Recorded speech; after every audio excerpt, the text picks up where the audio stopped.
अस्सलाम वालेकुम नाज़रीन, एक महकती और चहकती सुबह के साथ मैं हूं आपका मेज़बान हन्नान बुखारी और मैं हूं फातिमा नासिर। सिटी एट 10 में आपको खुशामदीद कहते हैं। उम्मीद करती हूं कि आप लोग सब खैरियत से हैं और अपना बहुत बहुत ख्याल रख रहे हैं। ऑफ कोर्स कोशिश कर रहे हैं कि जितना हो सके उतना काइंडनेस के साथ पेश आएं, क्योंकि हो सकता है आपकी कोई छोटी सी बात, कोई छोटा सा एक्शन किसी और का दिन जो कि शायद परेशानी में या मुश्किल में गुजर रहा हो उसे आसान कर दे। तो हमेशा कोशिश करें काइंडनेस के साथ पेश आए। तो जी बाकायदा तौर पर प्रोग्राम का आगाज करते हैं और सबसे पहले बात करते हैं कि आइंदा 24 घंटे में फैसलाबाद शहर के क्या सूरत हाल रहेंगे। अगर बात करें ज़्यादा से ज़्यादा टेम्परेचर की तो 34 डिग्रीज रहेगा, और अगर बात करें कम से कम टेम्परेचर की तो 19 डिग्रीज रहेगा। और इसी के साथ 10% चांसेस हैं कि बारिश होगी और हवा 25 किलोमीटर पर आवर की रफ्तार से चलेगी। अभी गर्मियाँ ऑलमोस्ट खत्म होने की तरफ आ रही है, लेकिन अभी खत्म नहीं है। बड़ा अजीब सा मौसम है, स्किन इश्यूज हो रहे हैं, ब्रीदिंग प्रॉब्लम्स हो रहे हैं स्मोक की वजह से। आप लोगों ने कोशिश करनी है कि अपने आप को हाइड्रेटेड रखें, ज़्यादा से ज़्यादा पानी का इस्तेमाल करें और सनस्क्रीन लाजमी तौर पर इस्तेमाल करें। ऑफकोर्स मैंने एक नई चीज़ स्टार्ट की है जहाँ पे मैं मॉइस्चराइजर जो है थोड़ा सा ज़्यादा इस्तेमाल करने लगी हूँ पहले से अगर कंपेयर करें, बिकॉज मौसम कुछ इस तरह का बड़े अजीब सा ड्राई सा वेदर होता जा रहा है। तो आपने बस कोशिश करनी है कि अपनी स्किन का ख्याल रखें और अपना भी ख्याल रखें। बिल्कुल। इसके साथ साथ फातिमा, आपको भी पता होगा कि जैसे नॉर्दर्न एरियाज में बर्फबारी जो है वो काफ़ी ज़्यादा हो रही है, तो एक मौसम की तब्दीली जो है वो देखने को मिल रही है और हल्की हल्की ठंडक का एहसास रात के औकात में काफ़ी ज़्यादा होता है। तो उसकी वजह से घरों के अंदर पकवान भी मुनफरिद किस्म के पकाए जाते हैं और एक किस्म का वेलकमिंग जो है वो की जा रही है सर्दियों को। और सोचा जा रहा है इस चीज़ के बारे में कि अब वेदर अच्छा होने की वजह से शहरियों के चेहरों पे जो है मुस्कुराहटें देखने को मिल रही हैं। तो आगे बढ़ते हैं जनाब। जैसा कि हम रोजाना की बुनियाद पे आपको कहते हैं, आपके अंदर कोई भी टैलेंट मौजूद है तो उस टैलेंट को ज़ाया मत कीजिए, बल्कि उसकी वीडियो बनाए 30 सेकंड की और हमें व्हाट्सएप कीजिएगा उस नंबर पे जो कि आपकी स्क्रीन के ऊपर दिया जाएगा। आपके अंदर एक्टिंग के स्किल्स हैं, सिंगिंग के हैं, होस्टिंग के हैं, या फिर कोई भी टैलेंट मौजूद है, उसकी जस्ट वीडियो बना के हमें आपने व्हाट्सएप करनी है। यही नहीं बल्कि इसके साथ साथ आपकी जनाब बर्थडे सेलिब्रेशंस के हवाले से जो है वो भी आप वीडियो बना के अपनी बर्थडे सेलिब्रेशन की हमें व्हाट्सएप कर सकते हैं। उसके लिए भी नंबर जो है वो आपकी स्क्रीन के ऊपर दिया जाएगा। हम आपकी खुशियों में अपने मॉर्निंग शो के स्टूडियो से शामिल होंगे। तो जनाब आगे बढ़ते हैं। फातिमा, मेरा ख्याल रेलवे की सूरत हाल के हवाले से जान लिया जाए तो हमारे रिपोर्टर अवैस अली मौजूद होंगे, उनसे बात करते हैं। अस्सलाम वालेकुम अवैस। वालेकुम सलाम इमरान भाई, मैं ठीक ठाक है जी अल्हम्दुलिल्लाह। अवैस बताइएगा क्या सूरत हाल है? आज कोई ट्रेन लेट तो नहीं है? शहरियों को किसी किस्म की ख्वारी का सामना तो नहीं करना पड़ा? रोजाना की बुनियाद पर ट्रेनें, जैसा कि बताया भी जाता है कि काफी से फैसलाबाद रेलवे स्टेशन पर तो आज जो है वो लाहौर से फैसलाबाद कराची जाने वाली जो प्राथम एक्सप्रेस है वो 20 मिनट लेट रही है। कराची से फैसलाबाद लाहौर जाने वाली शाहूर ट्रेन 2 घंटे 20 मिनट लेट रही है। रावलपिंडी से कराची जाने वाली पाकिस्तान एक्सप्रेस 3 घंटे, रावलपिंडी से कराची जाने वाली सर सैयद एक्सप्रेस 2 घंटे, मिल्लत एक्सप्रेस जो है वो 2.5 घंटे लेट रही है। लाहौर से कराची जाने वाली वॉरी एक्सप्रेस जो है वो 2 घंटे ताखीर का शिकार रही है। और अहम खबर यह है कि वॉरी एक्सप्रेस की जो टिकटें हैं वो अब जो है वो आउटसोर्स होने के बाद फैसलाबाद रेलवे स्टेशन के सरकारी स्टॉल से नहीं बल्कि प्राइवेट स्टॉल जो निजी कंपनी की जान से लगाए गए हैं आप वो फराहम कर रहे हैं। वॉरी एक्सप्रेस को प्राइवेट किया गया है ताकि उसके मवाद पर बेहतरी पाई जा सके, मुसाफिर को जो है वो सहूलत कम की जा सके। इसी तरह पेशावर से कराची जाने वाली रहमान बाबा एक्सप्रेस 2 घंटे 20 मिनट लेट रही है। तो ट्रेनें जो है वो 2 से 2.5 घंटे जो है वो उसका ताकीर का शिकार रही है, जिसका खमियाजा आपको इंतजार उसमें भुगतना पड़ा है। जी बहुत शुक्रिया अवैस अली, आप आगाह कर रहे थे आज ट्रेनों की सूरत हाल के हवाले से। वैसे फातिमा, ये काफी गंभीर सूरत हाल है कि रोजाना की बुनियाद पे ही ट्रेनें लेट होती हैं और उसकी वजह से मुसाफिरों को काफी मुश्किलात भी उठानी पड़ती हैं। बिल्कुल अनान, डेफिनेटली बिल्कुल अच्छा नहीं है मुसाफिरों के लिए और अवाम के लिए डेफिनेटली चीज़ें बेहतर होनी चाहिए, ना कि वर्स से वर्स होती जाएं। और एक और चीज़ जो कि बड़ी इंपॉर्टेंट है कि कोई भी नेशन तरक्की करे, इसके लिए बहुत ज़रूरी है कि उनमें वक्त की पाबंदी हो और वो वक्त को वैल्यू करें, टाइम को वैल्यू करें। और जब तक पाकिस्तान के अंदर ये चीज़ नहीं की जाती है हमारे इदारों की तरफ से, हमारी अथॉरिटीज़ की तरफ से, तब तक पाकिस्तान तरक्की नहीं कर सकता है। तब तक हमारी जो अवाम है वो सुकून से सफर नहीं कर सकते। कई दफ़ा बड़े ज़रूरी काम होते हैं, बड़े इंपॉर्टेंट काम होते हैं जिनके लिए लोग जा रहे होते हैं और आगे एक चीज़ लेट होती है जिसके बाद आगे हर चीज़ लेट होती जाती है। तो सिर्फ एक इंसान या एक फैमिली इंपैक्ट नहीं होती है, बल्कि बहुत सारे लोग जो उस सफर से जुड़े होते हैं वो भी इंपैक्ट होते हैं। बिल्कुल आप ठीक कह रही हैं और इसके ऊपर अदारों को जरा मुतहरक होना चाहिए, जो भी इसके जिम्मेदारान हैं उसके खिलाफ एक्शन लिया जाए। तो आगे बढ़ते हैं जनाब। जैसा कि आपको पता होता है रोजाना की बुनियाद पे कोई ना कोई अहम टॉपिक, हॉट इश्यू जो है हमने रेज करना होता है और उसके ऊपर डिस्कशन भी करनी होती है। तो आज खास तौर पे फैसलाबाद के अंदर सियासी दर्जारात के हवाले से अगर मैं गुफ्तगू करूं तो वो काफी दिन ब दिन बढ़ता चला जा रहा है, क्योंकि 16 तारीख को पीडीएम की जानिब से जलसा धोबी घाट के अंदर किया जा रहा है और बहुत सारे मुस्लिम लीग नून के जो कारकुनान हैं वो भी मुतहरक नजर आते हैं, दीगर पार्टी के ओहदेदारान भी मुतहरक नजर आते हैं। फैसलाबाद भर के अंदर मुख्तलिफ लोकेशंस पे मुख्तलिफ कारकुनान और MP MNA साहबान के घरों के ऊपर, रहायशगाहों पर, डेरों पे जलसे के हवाले से, जुलूस के हवाले से मीटिंग्स का इनकाज भी किया जा रहा है। स्ट्रेटजी बनाई जा रही है कि किस तरह से उस दिन मुख्तलिफ रैलियों का इस्तेमाल किया जाएगा, जलसागाह तक पहुंचने के लिए कौन कौन से रूट्स का इस्तेमाल किया जाएगा, कितने कारकुन हैं जो कि एक MP या MNA लेके आएगा। इन तमाम तर सूरत हाल के हवाले से गुफ्तगू करेंगे। हमारे साथ आज हमारे गेस्ट जिन्होंने ज्वाइन किया उनका तारुफ मैं आपको करवाता चलूँ। हमारे साथ शफीक गुजर मौजूद होंगे जो कि पाकिस्तान मुस्लिम लीग नून के MP हैं। वेलकम करते हैं आपको शो के अंदर। और उनके साथ साथ हमारे सीनियर रिपोर्टर अब्दुल रहमान भी मौजूद हैं, तो आपको भी जनाब वेलकम करते हैं शो के अंदर। शफीक गुजर की तरफ चलते हैं, गुफ्तगू का आगाज करते हैं। चौर साहब, क्या कहेंगे, दर्जावात काफी हद तक बढ़ चुका है और अगर पीडीएम कामयाब होती है ये जलसा करने में तो क्या इंपैक्ट जाएगा आने वाले इलेक्शंस के ऊपर? जी बिस्मिल्लाहिर्रहमानिर्रहीम। देखें, सबसे पहले तो जो मेन इशू है इसका, जो अवाम बाहर निकलेगी जिस वजह से, वो सबसे बड़ा इशू है महंगाई और बेरोजगारी, लॉ एंड ऑर्डर की सूरत हाल है। लोग बहुत परेशान हैं और लोग इस जलसे को खुद ब खुद कामयाब करवाएंगे अपने हक के लिए। ये नहीं कि ये कि जलसा इस मकसद के लिए किया जा रहा है कि हमने किसी गवर्नमेंट को गिरा देना है। ये एक जमहूरी हक हमने इस्तेमाल करना है कि लोग वाकई परेशान हैं। हम तो सिर्फ एक मोरा बनेंगे उनको साथ ले जाने के लिए। यकीन करें, हमने जितनी मीटिंगें अपने हल्का अहबाब में की हैं, लोग ज़ाती तौर पर इतने परेशान और मजबूर हैं, लोग खुदकुशियाँ करने पर मजबूर हो चुके हैं जिस तरह के हालात अब पैदा हो चुके हैं। इसलिए ये जो पीडीएम का जलसा है, ये सिर्फ पीडीएम का जलसा नहीं है, बल्कि फैसलाबाद डिवीज़न का, मैं समझता हूँ फैसलाबाद डिस्ट्रिक्ट का, बल्कि पूरे पाकिस्तान में ये जो जलसा है ना, ये साबित करेगा कि वाकई लोग इस गवर्नमेंट से बहुत परेशान हैं। तो परेशानी की वजह आपके सामने है, क्योंकि बेरोज़गारी इंतहा हो चुकी है। लोग, जो हमारे नौजवान जो जनरेशन है, जो हमारी यूथ है, जिसको इस गवर्नमेंट ने बहुत 22 साल एक तबलीग लगा के ये उनको उम्मीद दिलाई थी कि हम आपको नौकरियाँ देंगे, तो वो डिग्रियां लेके यकीन करें दर्जा चहारम की जो नौकरियां उसमें वो अप्लाई कर रहे हैं। तो जहां जिस मुल्क में इस तरह के हालात पैदा हो जाएं, और ये 3 साल, सवा 3 साल में जिस तरह के हालात पैदा हुए हैं, तो लोग इतने मजबूर हो चुके हैं कि लोग खुद ब खुद धोबी घाट इंशाल्लाह ताला आपको इस तरह नजर आएगा जैसे पूरा फैसलाबाद यहीं पे आ चुका है एहतजाज के लिए। क्या लगता है चौर साहब, कितना इकट्ठ कर लिया जाएगा, कितने लोग वहां पे जमा होंगे एक अंदाजे के मुताबिक? क्योंकि अगर धोबी घाट का ग्राउंड देखा जाए उसे आसान नहीं है वरना, और बहुत सारे लोग एक्सपोज भी इससे पहले हुए हैं धोबी घाट में जलसा करके कि कितनी गैदरिंग होती है। क्या कहेंगे इस सवाल में? देखें, PMLN का जब भी जलसा हुआ, जिस वक्त भी हुआ, अल्लाह की रहमत से ये जो धोबी घाट है ये कम पड़ गया ग्राउंड लोगों की वजह से। लोग इतने मतलब बाहर निकलते हैं PMLN का जब की जलसा होता है। तो इस वक्त तो ये PDM का जलसा है, तो आप समझते हैं कि ये लोग PDM, मैं जाती तौर पर ये PDM का जलसा सिर्फ नाम रखा गया है, बाकी ये पूरे फैसलाबाद की अवाम का जलसा है। तो अवाम अपने हक के लिए निकलेंगे इंशाल्लाह ताला। आपको ये लोग इस तरह नजर आएंगे जैसे तमाम फैसलाबाद धोबी घाट में पुरअमन एहतजाज के लिए निकल आया है और अपना एहतजाज रिकॉर्ड कराएगा वो। बिल्कुल। अब्दुल रहमान, आप क्या कहेंगे इस हवाले से, अगर सक्सेसफुल होता है ये जलसा तो क्या इम्पैक्ट पड़ेगा सूरत हाल पर?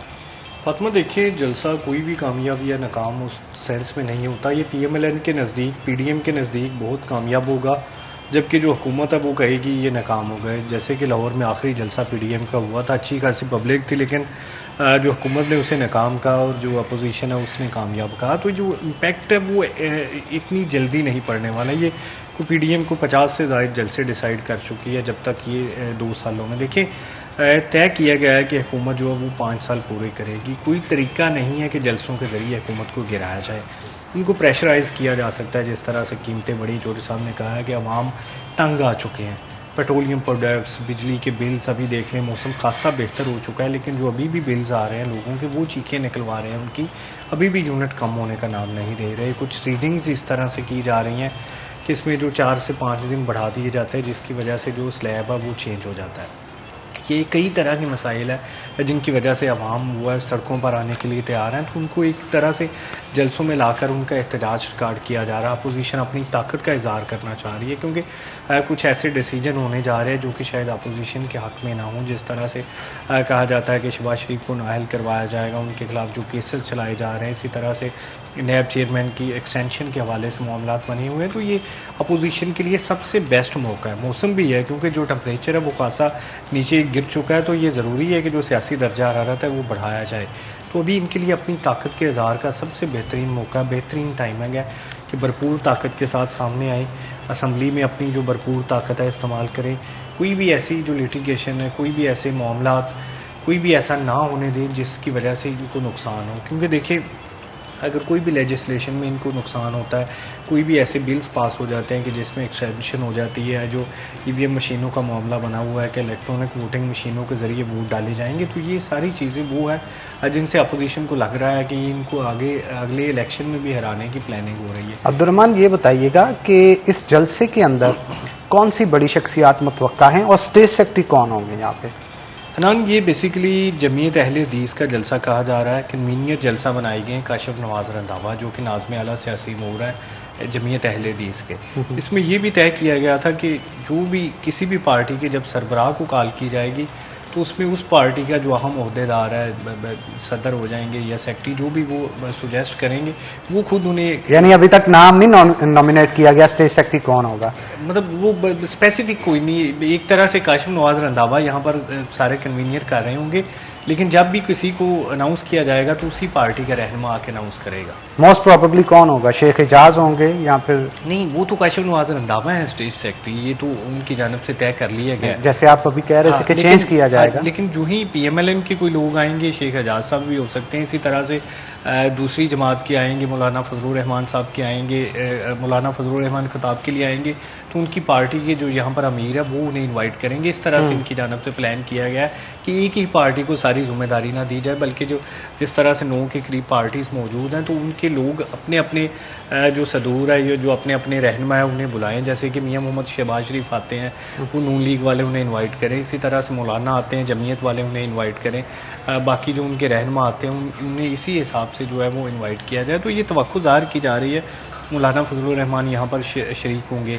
मियाँ शहबाज शरीफ की सेहत के हवाले से मामला आता है कि उनकी जो चोट लगी हुई है उसकी वजह से शायद वो ना शिरकत करें, तो फिर हमजा शहबाज भी हो सकते हैं, मरीम नवाज शरीफ भी हो सकती हैं। और मरीम नवाज तो सबसे ज़्यादा क्राउड पुलर है, अगर वो आ जाती हैं तो फिर ये पीएमएलएन के और पीडीएम क़यादत के लिए जलसा भरना आसान होगा।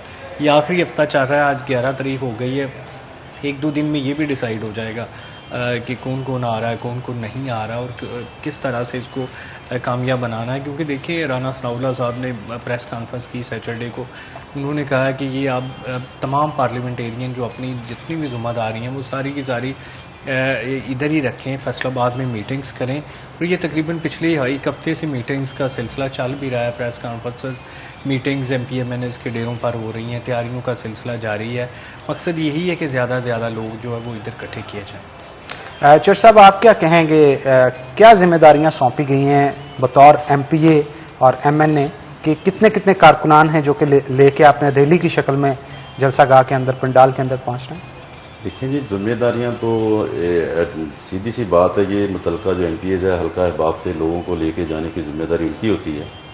लेकिन अक्सर तो जलसों में देखा है ना, जुलूसों में भी कि काउंटिंग होती है कि यार ये इतने लेके आया, ये इतने लेके आया। नहीं, इंशाल्लाह उम्मीद अल्लाह के घर में कि अब काउंटिंग करने की जरूरत नहीं पड़ेगी, क्योंकि लोग खुद ब खुद तैयार हैं।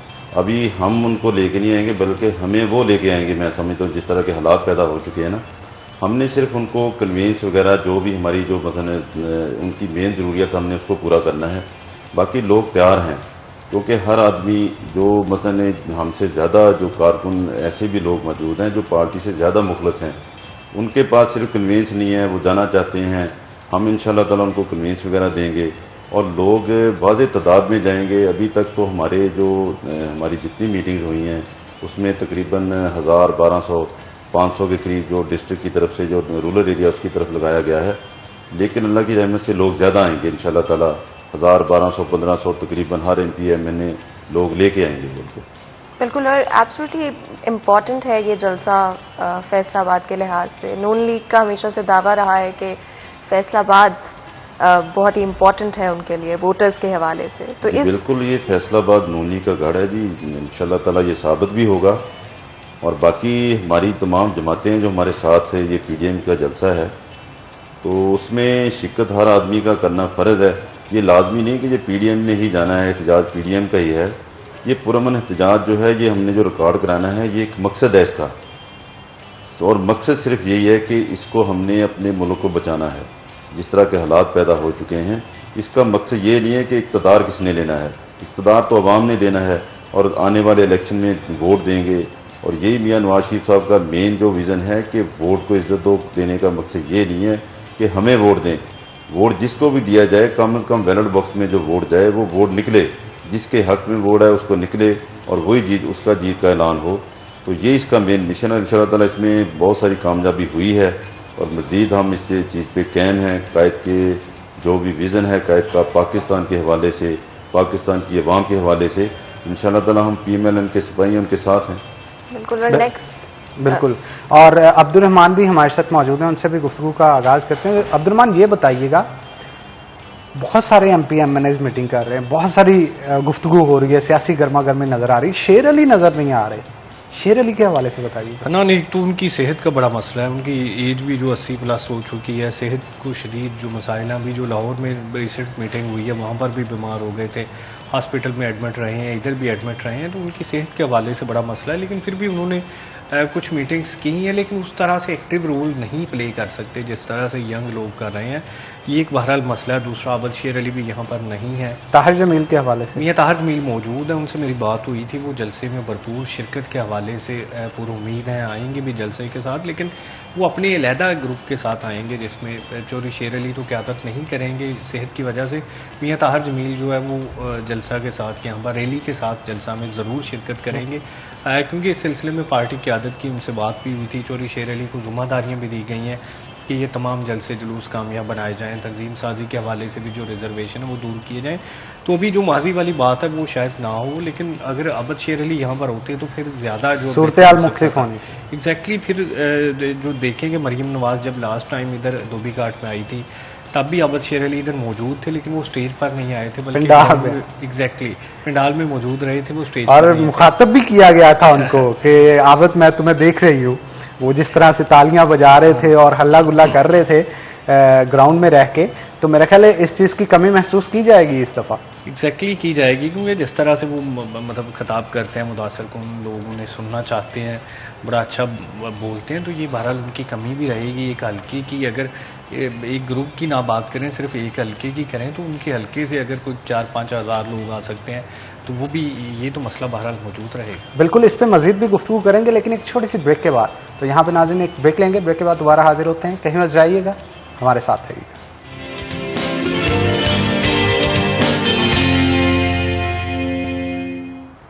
वेलकम बैक नाज़रीन, ब्रेक के बाद खुश आमदीद। हमारे साथ शफीक गुज्जर मौजूद हैं, उनसे गुफ्तगू करते हैं। गुज्जर साहब, क्या कहेंगे आप? महंगाई के हवाले से गुफ्तगू हो रही थी।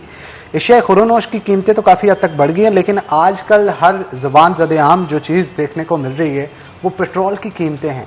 उसकी वजह से हर शोबे के ऊपर और तकरीबन हर तबके के ऊपर, चाहे वो गरीब हो अमीर हो, असर पड़ता हुआ दिखाई दे रहा है। ट्रैफिक के हवाले से हो या फिर ट्रांसपोर्टेशन के हवाले से हो, क्या कहेंगे आप? आवाम जो है वो काफ़ी परेशान है इन चीज़ों को लेकर।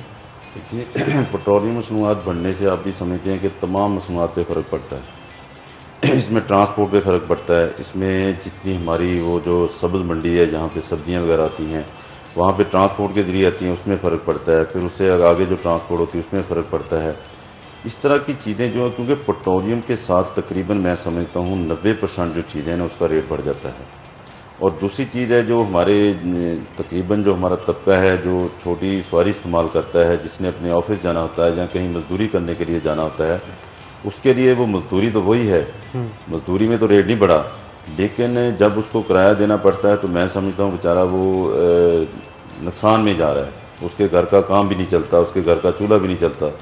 तो ये ऑटोमेटिक ये चीज़ है कि पेट्रोल अगर बढ़ेगा तो तमाम मसनूआत बढ़ेंगी।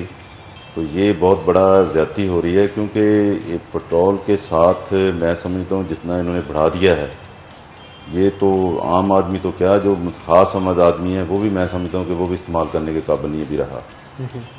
बिल्कुल आप ठीक कह रहे हैं। अब्दुर्रहमान भी हमारे साथ मौजूद हैं। अब्दुर्रहमान, क्या कहेंगे, पेट्रोलियम मसनूआत की वजह से जहां पे आवाम परेशान है, गवर्नमेंट की तरफ से ये भी कहा जाता है कि ये इंटरनेशनल मार्केट के अंदर इसके रेट्स बढ़े हैं, इसकी वजह से महंगा हो रहा है, तो आने वाले दिनों में क्या सूरत हाल देख रहे हैं आप? अनान, देखिए, पेट्रोलियम प्रोडक्ट्स या इसके अलावा जितनी भी कुकिंग ऑयल्स है या दूसरी फूड आइटम्स जो बाहर से इंपोर्ट की जाती हैं, तो ये तो बहरहाल हुकूमत की बात ठीक है कि बैनुल-अक़वामी तौर पर इनकी कीमतों में इजाफा हुआ है। अभी जो कोरोना के बाद हालात बेहतर हो रहे हैं तो इनकी ज़्यादा ट्रेड हो रही है, तो ये तमाम चीज़ों के रेट्स बढ़ रहे हैं, इसमें वो कसूरवार नहीं है। लेकिन ये किया जा सकता है कि जैसे भारत ने किया है कि यहाँ पर जब कुकिंग ऑयल की कीमतें बढ़ी तो उन्होंने जो टैक्स था वो 17% से 7% पे कर दिया। नतीजा ये हुआ कि इतनी ज़्यादा कीमतें मुकामी तौर पर नहीं बढ़ सकी। हमारे टैक्सेशन वही है जिसकी वजह से वो तकरीबन 150 से 300 प्लस चली गई हैं, डबल से भी ज़्यादा हो गई हैं कुकिंग ऑयल की कीमतें। पेट्रोलियम प्रोडक्ट्स है वो बहुत 100 प्लस तो कब की कर चुकी हैं, अभी हर 15 दिन बाद रिवाइज़ की जा रही हैं, फिर उस पर टैक्स बहुत ज़्यादा जो लगाया जा रहा है। अगर गवर्नमेंट टैक्सेशन कम कर देती है तो यकीनन फिर उसको मेंटेन करना मुमकिन हो सकता है। अभी तो एनर्जी क्राइसिस दोबारा से शुरू होने वाला है। यहाँ पर गैस जो हमने एलपीजी नहीं खरीदी बैनुल-अक़वामी मार्केट से बर वक्त, तो वो भी एक बड़ा बहरान जो है वो मुंतशिर होगा। उसमें उसको टालने के लिए ये किया जा रहा है कि यहाँ पर अभी जो बिजली के हवाले से ऑफ़र दी जाएगी कि पिछले वर्ष जितनी यूनिट इस्तेमाल किए उससे अबाव अगर करेंगे तो वो सस्ते पड़ेंगे, ताकि लोग जो इलेक्ट्रिक हीटर्स या इस तरह की अशिया इस्तेमाल करें, ताकि जो बिजली के रेट्स हैं वो भी मुनासिब रहें और जो हमारी कंजम्पशन होती है वो भी उसी लेवल पे रहे और जो गैस का बहरान है उससे छुटकारा मिल जाए। तो ये तो अभी देखना होगा, क्योंकि सर्दियाँ जो ही शुरू होंगी गैस की तलब में इजाफा होगा, तो ये भी एक बहुत बड़ा बहरान है वो सामने आएगा। क्योंकि देखिए, ये गर्मियों में गैस के जो बिल्स हैं इतने ज़्यादा आते रहे हैं कि आम लोग हैरान रहे हैं कि गैस के बिल्स जो कभी 200-300 से अबव नहीं होते थे वो 2-2, 3-3 हज़ार गर्मियों में चले गए हैं। तो अभी जब सर्दी आएगी तो ये भी ज़्यादा होंगे। तो ये सारी चीज़ें तो वो है जो बैनुल-अक़वामी मार्केट से रिलेटेड है। जैसे अभी ये जो डॉलर की कीमत इतनी ज़्यादा अबव हो रही है जिसमें हमारे रुपये पे प्रेशर आ रहा है, वो जो ही रुपये पे प्रेशर आता है तो जो कर्ज़ है वो भी बढ़ जाता है। जो चीज़ें इंपोर्ट होती हैं वो महंगे दामों मिलने शुरू हो जाती हैं। रुपये पे प्रेशर इसलिए भी आ रहा है कि जो अफ़गानिस्तान में बराह रास्त दरामदात नहीं हो रही वो हमारे बाई से हो रही हैं और जो डॉलर हमारा वो उस इस्तेमाल में लाया जा रहा है। तो ये सारी चीज़ें हैं जिनकी वजह से गवर्नमेंट बहरहाल अंडर प्रेशर है। जो हुकूमती वुज़रा भी आप देखेंगे उतने ज़्यादा कॉन्फिडेंस से बात नहीं कर रहे, ज़्यादातर एडवाइज़र बात करते हैं। जो MPMNs हैं वो साइड लाइन पे हैं, वो पीछे हो चुके हैं। फैसलाबाद में भी आप देख लें कि जितने भी इनके मिनिस्टर्स या MPMN हैं वो पीछे रह के बात करते हैं और बात करने के लिए एडवाइज़रों को सामने आना पड़ता है। शहबाज गिल साहब इधर आके अब जो अपनी वो घंटा बात सुनाते रहते हैं, जिनकी कोई बहरहाल कोई हैसियत नहीं है MPMNs के लेवल में।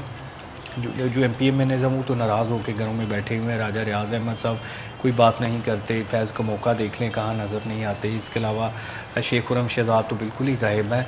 एक आज आके फ़र्क हबीब जिनके पास मिनिस्ट्री है इंफॉर्मेशन की, वो आज के सामने रहते हैं। उनकी बहरहाल ड्यूटी भी यही है जैसे फवाद चौधरी की ड्यूटी है। और उसके अलावा हमें ये देखने में मिलता है कि जो MPs हैं या जो सूबाई मिनिस्टर्स हैं वो भी इस तरह से सामने आके बात करने के लिए गवर्नमेंट को किसी भी लेवल पर डिफेंड करने के लिए तैयार नहीं है। ये बहरहाल गवर्नमेंट के लिए बड़ा मसला बना हुआ है कि जो उनके लोग जिनका काम था कि मुश्किल वक्त में डिफेंड करते वो पीछे हो चुके हैं। तो इस गवर्नमेंट की कारकर्दगी के हवाले से अगर पूछें तो आपका क्या कहना होगा? देखें, इस गवर्नमेंट की कारकर्दगी आपके सामने है। अवाम परेशान है, यही कारकर्दगी है ना। अगर कोई काम होता हुआ नज़र आता तो अवाम में लाजमी खुशहाली आती। तो इस गवर्नमेंट की कारकर्दगी की वजह से ही ये प्रॉब्लम सारी मौजूद हैं। कोई कारकर्दगी इनकी मौजूद नहीं है। जिस तरह अब्दुर्रहमान साहब ने फरमाया कि इनका अगर कारकर्दगी होती तो MPs MNA गैब ना होते, वो अवाम में होते। हम अपोजिशन में होते हुए अवाम में हैं। इस वजह से हैं कि हमें पता है कि अवाम में रहने से ही अवाम के साथ रब्ते बढ़ते हैं, इनसे मोहब्बत बढ़ती है। इनके दुख सुख सुनने से हमें कम से कम हम हल तो नहीं चलो कर सकते, सुन तो सकते हैं ना। वाहे कोई भी अगर किसी के पास आता है, अगर कुछ की बात सुनता है और कोशिश करता है कि इसका मसले का हल निकल आए, लेकिन काम तो अल्लाह ने करने हैं, ये भी नहीं करते। तो हम अपोजिशन में रहते हुए अपने डेरों पे बैठते हैं, हम अवाम में जाते हैं, उनकी गमी खुशी में शामिल होते हैं। इसी वजह से होते हैं कि कम से कम कुछ तो मामला इसमें से कमी आए। लेकिन हालात इस तरह के ख़राब हो चुके हैं कि आज तक जिस दिन से मैं समझता हूँ कि मेरी तकरीबन 45 साल से ऊपर उम्र हो चुकी है, तो मैंने जब से होश संभाला इस तरह के हालात मैंने तो नहीं देखे। ये जो 3-3.5 साल में देखे हैं। क्योंकि हम मजदूरों में भी रहते हैं, मजदूर जो है ना वो परेशान है। हालांकि मजदूरी जितनी मर्जी, अगर 20-30 हज़ार रुपया कमाने वाला, 30-35 हज़ार रुपया कमाने वाला वो परेशान है, तो 18-20 हज़ार रुपया जो कमाने वाला वो तो परेशान होएगा। तो दूसरी बात जो है, रोजगार, जो बेरोजगारी है उसने बिल्कुल बेड़ा गर्क कर दिया। इन्होंने जो कहा था कि हम घर बना के देंगे, आपके सामने इन्होंने कई ऐसी जगह पे घर गिरा दिए, कई बस्तियां गिरा दी इंक्रोचमेंट के नाम से, दूसरे नाम से। उसके बाद इन्होंने कहा था हम रोजगार देंगे। इन्होंने कई ऐसी मार्केटें जहां पे ज़रूरत नहीं थी उस मार्केटों में जाके दुकानें गिरा दी। इन्होंने कहा था हम अपना पता नहीं कितने मिलियन बिलियन वो दरख्त वगैरह लगाएंगे, तो हमें तो नज़र नहीं आ रहा है, पता नहीं कहाँ वो लगाए इन्होंने, किधर लगाए। दरख्त तो लगाए गए जी, दरख्त अगर वो इतने लग जाते तो ये तो पाकिस्तान में अवाम ना नजर आती, जंगल ही नजर आता जितना वो कहते थे।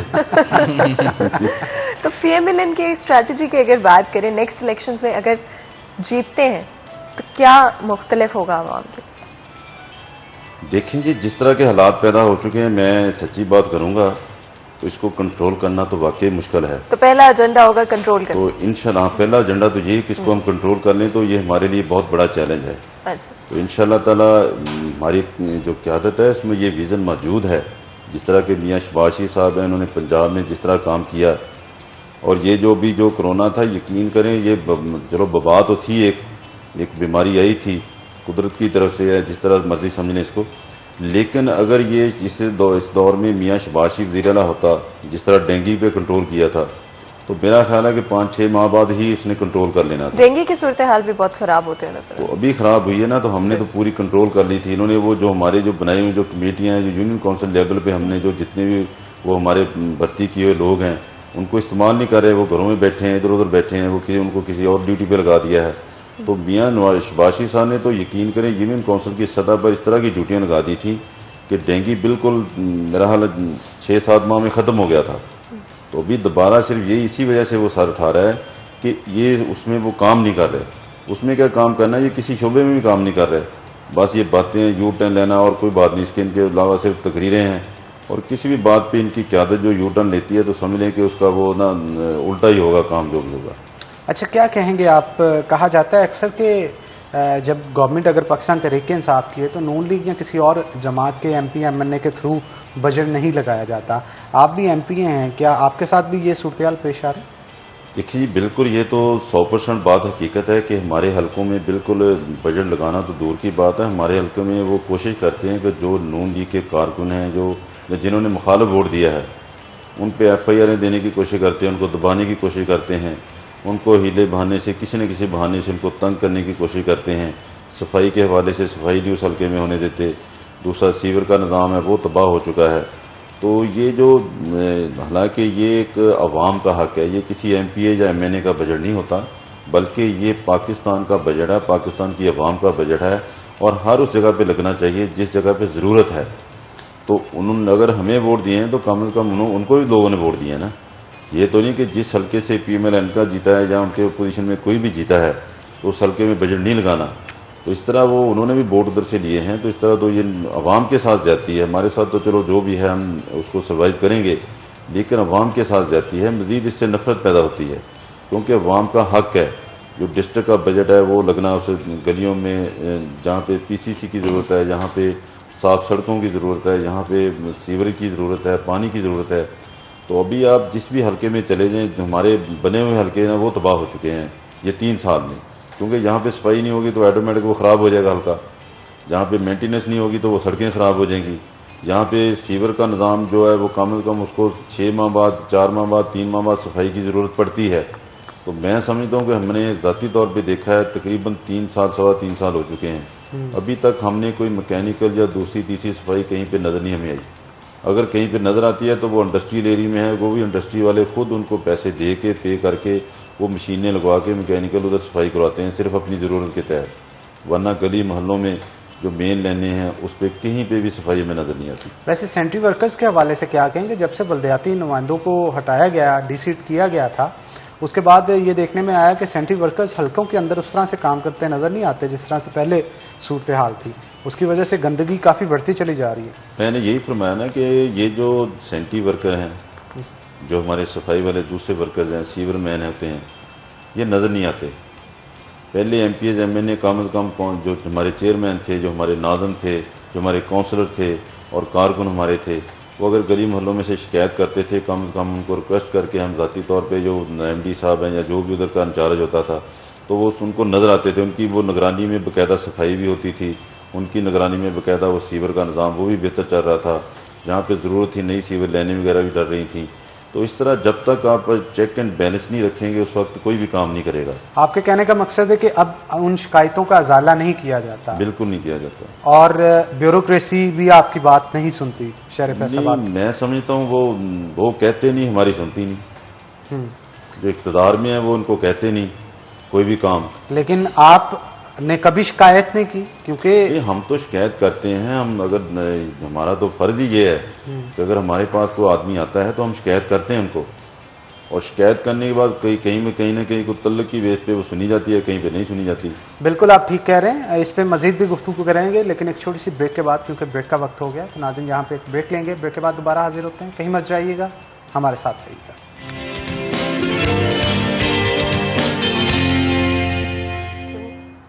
वेलकम बैक सिटी एट 10 में एक दफ़ा फिर आपको खुशामदीद कहते हैं। ब्रेक में जाने से पहले आज स्पेसिफिकली PDM का जो जलसा 16 अक्टूबर को होने वाला है उसके हवाले से बात कर रहे थे। उसके अलावा हमने बात की महंगाई के हवाले से, करंट गवर्नमेंट की क्या कारकर्दगी है और PMLN का उस हवाले से क्या कहना है। End of course I think एक बहुत इंपॉर्टेंट इशू फैसलाबाद की डेवलपमेंट भी है जो कि पिछले कुछ सालों में हमें एज सच देखने को नहीं मिले। एंड बहुत इंपॉर्टेंट है कि आने वाली जो भी नेक्स्ट गवर्नमेंट होगी उनके प्लान्स बहुत अच्छे होने चाहिए फैसलाबाद के हवाले से, बिकॉज फैसलाबाद की उम्मीदें जो हैं, हमारी जो आवाम है उनकी उम्मीदें जो हैं वो काफ़ी बढ़ चुकी हैं। अगर अब्दुर्रहमान डेवलपमेंट के हवाले से बात करें, फैसलाबाद में पिछले कुछ सालों में कोई भी प्रोजेक्ट्स देखने को नहीं मिले हैं। आने वाले वक्त में जो भी नेक्स्ट गवर्नमेंट आती है उन पर कितना प्रेशर होगा कि फैसलाबाद की डेवलपमेंट पर काम किया जाए? फातिमा देखिए, जो डेवलपमेंट के हवाले से अगर हम बात करें तो सबसे ज़्यादा जो डेवलपमेंट है वो PMLN की कोशिश होती है कि करवाई जाए, और उसमें इंफ्रास्ट्रक्चर पर खुसूसी इनका फोकस होता है और किसी काम पर हो या ना हो। तो अगर तो ये PMLN की गवर्नमेंट बनती है तो फिर डेवलपमेंट के हवाले से इतनी ज़्यादा परेशानी नहीं होगी। सबसे बड़ा मसला ये बना हुआ कि अभी 2 साल बाकी है। अगर इन्होंने छोटे मोटे काम ना करवाए, पैच वर्क वगैरह ना करवाए और जो मेंटेनेंस एंड रिपेयरिंग के पैसे भी पूरे ना लगवाए तो ये बहुत बड़ा मसला वाक़ई नहीं बन के सामने आएगी। और जो भी हुकूमत आएगी उसके लिए सबसे बड़ा पहले 2 सालों में मसला ये होगा कि एक तो जो छोटे मोटे काम हैं वो करवाए जाएं, फिर उसके बाद जो मेगा प्रोजेक्ट्स हैं वो मुकम्मल करवाए जाएं। क्योंकि देखिए, मेगा प्रोजेक्ट्स होते हैं वो कई लोगों को रोज़गार दे रहे होते हैं, पैसे की सर्कुलेशन हो रही होती है, जो ग्रोथ रेट है वो ऊपर जा रही होती है। PMLN के ग्रोथ रेट ऊपर जाने की एक बड़ी वजह बहरहाल इनका मवासलात में फेंका गया पैसा था। कितनी ज़्यादा डेवलपमेंट हो रही थी, इंफ्रास्ट्रक्चर पे काम हो रहा था कि वो पैसा जो है वो बार बार शफलिंग हो रही थी। अभी जो डेवलपमेंट पे काम रुका, तमाम चीज़ें कोरोना की वजह से फिर सेटबैक आया, तो ये सारा कुछ मिल मिला के जो ट्रेडिंग है उस पर असरअंदाज हुआ। तो उसकी वजह से हमने देखा है कि महंगाई कितनी ज़्यादा बढ़ी है, कितनी ज़्यादा जो तमाम कारोबार है ट्रेडिंग वो स्लो हुई है। तो उसका इम्पैक्ट बहरहाल इस हुकूमत पे पड़ा, जिसमें इनका कुछ मामलात में कसूर था, कुछ में नहीं भी था। फिर IMF के पास इतनी ताखीर से गए और इतनी कड़ी शराइत के साथ मुआहदा किया कि जिनकी वजह से। लेकिन अब्दुर्रहमान, क्या ये अच्छी बात नहीं है कि IMF के साथ जो डीलिंग की जा रही है, कोशिश की जा रही है कि स्पेशली जो रिस्ट्रिक्शंस हमारे मुल्क के ऊपर लगी हुई हैं, हमारे मुल्क का बहुत सारे डिफरेंट इश्यूज की वजह से, उनको बेहतर करने की कोशिश नहीं करनी चाहिए? बिल्कुल। और हमारे साथ एक कॉलर भी मौजूद हैं, कॉल भी ले लेते हैं। मियां इरफान हमारे साथ टोबा से मौजूद हैं, उनसे बात करते हैं। अस्सलाम वालेकुम जी। वालेकुम सलाम सर, क्या हाल है? जी अल्हम्दुलिल्लाह। इरफान साहब, क्या सवाल करना चाहते हैं आप? सर सवाल हम महंगाई के हवाले से करेंगे, ये शफीक गुजर साहब से करेंगे। सर, ये जो जलसे जुलूस वगैरह हो रहे हैं इनका कोई रिजल्ट नहीं आ रहा। ये खाली जलसे जुलूस ही बस हैं, सिर्फ दिखावे के लिए हैं, इनका कोई रिजल्ट नहीं आ रहा। महंगाई के हवाले से हम बहुत परेशान हैं। अब DAP की एक बोरी दे लो, कम से कम वो 7,7200 तक पहुंच चुकी है। और उसमें जो गवर्नमेंट ने सब्सिडी दी है, दुकानों वाले क्या करते हैं, उस DAP की बोरी को ऊपर से थोड़ा सा धागा निकाल कर वो सिक्योरिटी कार्ड जो निकाल लेते हैं, दोबारा सिलाई ला लेते हैं। हर चीज में 2 नंबरी है, रिश्वत इंतहा को पहुंच गई है। मैंने एक मीटर लगवाया है, उसके लिए मुझे 20,000 रुपए देने पड़े हैं SDO वापडा को। बहुत शुक्रिया इरफान साहब कॉल करने के लिए। ये जनाब इनकी तरफ से बड़ा ऑथेंटिक क्वेश्चन किया गया है कि रिजल्ट नहीं मिलता, जलसे जुलूस तो बहुत सारे किए जा रहे हैं, उसका इम्पैक्ट आम आवाम पे क्या पड़ रहा है? क्या महंगाई कम हो रही है या नहीं हो रही? क्या कहेंगे साहब? देखिए, इसमें बात यह है कि बिल्कुल जो मेरे ये भाई इरफान साहब ने फरमाया, इसमें कोई शक वाली बात नहीं है कि हालात वाकई बहुत ख़राब हैं। और दूसरी बात यह है कि जो हमारी गवर्नमेंट थी उसमें रिज़ल्ट इनको पूरा मिल रहा था। जब हम इक़्तिदार में थे उनको रिज़ल्ट पूरा मिल रहा था, हम कोशिश भी करते थे और अल्लाह की रहमत से उसमें कामयाबी भी हो रही थी।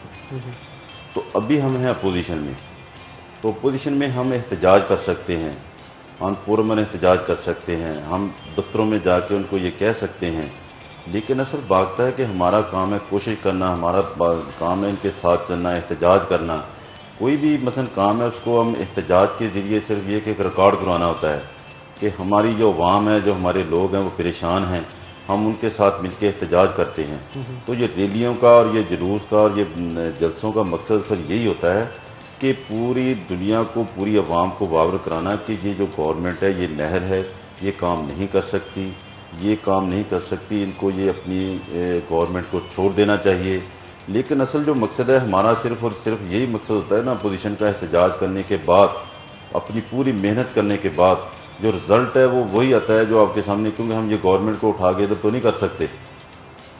आखिर ये गवर्नमेंट बनाई गई है, जिस तरह भी बनाई गई है, इसको एक टाइम दिया गया है, उन्होंने काम नहीं किया तो बनाने वाले भी परेशान हैं और जो वोट थोड़े बहुत देने वाले वो भी परेशान हैं। तो अल्लाह की रहमत से हम अपनी कोशिश पूरी कर रहे हैं, अपना फ़र्ज़ पूरा अदा कर रहे हैं और इसमें कामयाबी अल्लाह ताला देगा ज़रूर। क्योंकि हमेशा अल्लाह की ज़ात पे पूरा उम्मीद रहना चाहिए, ईमान पे पूरा उम्मीद रहना चाहिए। और मैं तो मुकम्मल इस पे पूरा उम्मीद हूँ कि इंशाअल्लाह ताला इस एहतजाज के बाद, इस कोशिश के बाद, हमारी तमाम जो कम से कम दुआओं के बाद कि अल्लाह ताला हमारे इस मुल्क पाकिस्तान के हालात बेहतर कर दे, तो इंशाअल्लाह ताला अच्छे दिन ज़रूर आएंगे। अब्दुल रहमान, अगर महंगाई के हवाले से बात करें तो नेसेसिटी के जो आइटम्स हैं उनकी प्राइसेस हमने बढ़ते हुए देखे हैं, आवाम की पहुंच से इनफैक्ट बाहर होते हुए देखे, और उनको कंट्रोल करने के लिए आए दिन कोई ना कोई कोशिशें की जा रही होती है। जिस तरह से प्राइस कंट्रोल करने की कोशिश की जाती है, मजिस्ट्रेट रखे जाते हैं, क्या उनसे कोई फर्क पड़ रहा है?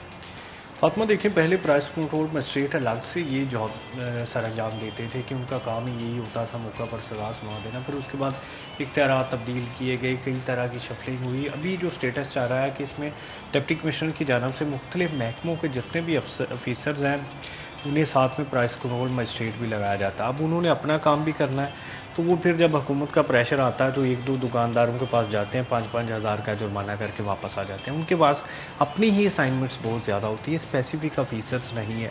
फिर ये मामला जो है वो डिमांड एंड सप्लाई से मशरूत होता है। देखिए, डिमांड अगर किसी चीज़ की ज़्यादा होगी, सप्लाई कम होगी, तो उसको महंगा होने से कोई भी नहीं रोक सकता। इसका ये होता है कि आपने जो डिमांड एंड सप्लाई का जो तसलसल है ये बरकरार रखना होता है। जो ही ब्रेक होती है उसमें मसला आ जाता है। अभी देख लें, ब्रायलर की कीमत आज की कोई 374-75 पे हो चुकी है केजी की, और अभी क्योंकि सीज़न आ रहा है शादियों का तो ये शायद 400-450 तक जाएगी और ये बिल्कुल गरीब की पहुंच से दूर हो जाएगी। इसमें भी ये मसला आ रहा है कि जो ही कोरोना की वजह से इन प्रॉब्लम्स आए, पीछे से जो फार्मर्स है वो भाग गए और उसके बाद जो डिमांड है वो ज़्यादा है और सप्लाई वो पूरी नहीं हो रही। इसी तरह से फूड आइटम्स है, असूली तौर पर हमारे ज़राई मुल्क कहलाता है, तो लेकिन यहाँ पर गंदम है बाहर से दरामद करनी पड़ती है।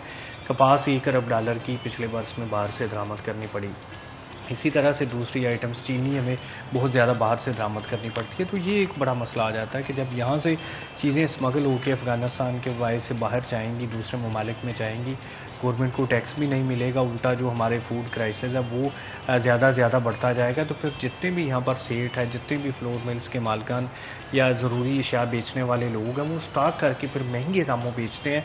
तो उसमें कहीं ना कहीं जो हुकूमती लोग हैं वो भी इन्वॉल्व होते हैं। देख लें कितनी कमेटीज़ बनाई गई, कितने काम हुए, लेकिन फिर भी किसी बड़े बंदे को सज़ा नहीं हो सकी। सारे ही लोग सामने हैं, जो ही किसी को सज़ा होने लगती है तो वो अपना दड़ा बना के सामने आ जाता है। ये जहांगीर तरीन केस में बिल्कुल सामने होके आया कि रिपोर्ट्स के बावजूद कोई भी बंदा पकड़ा नहीं गया और चीनी है वो 100 रुपये से नीचे नहीं आई, हालांकि उससे पहले 52 रुपये की में रही थी। तो ये एक बड़ा मसला है कि हुकूमत के अंदर ही जो माफियाज बैठे हुए हैं वो बज़ाहिर इतने ताकतवर हो गए हैं कि किसी भी सूरत उनको पकड़ना वो मुश्किल ही नहीं बल्कि नामुमकिन होकर है। क्या ये एक वजह है कि गवर्नमेंट के लिए चीज़ों को कंट्रोल करना इतना मुश्किल हो रहा है? देखिए कई चीज़ें होती हैं गवर्नमेंट के लिए जो सप्लाई है वो सप्लाई चेन बरकरार रखना मसला हो गया है।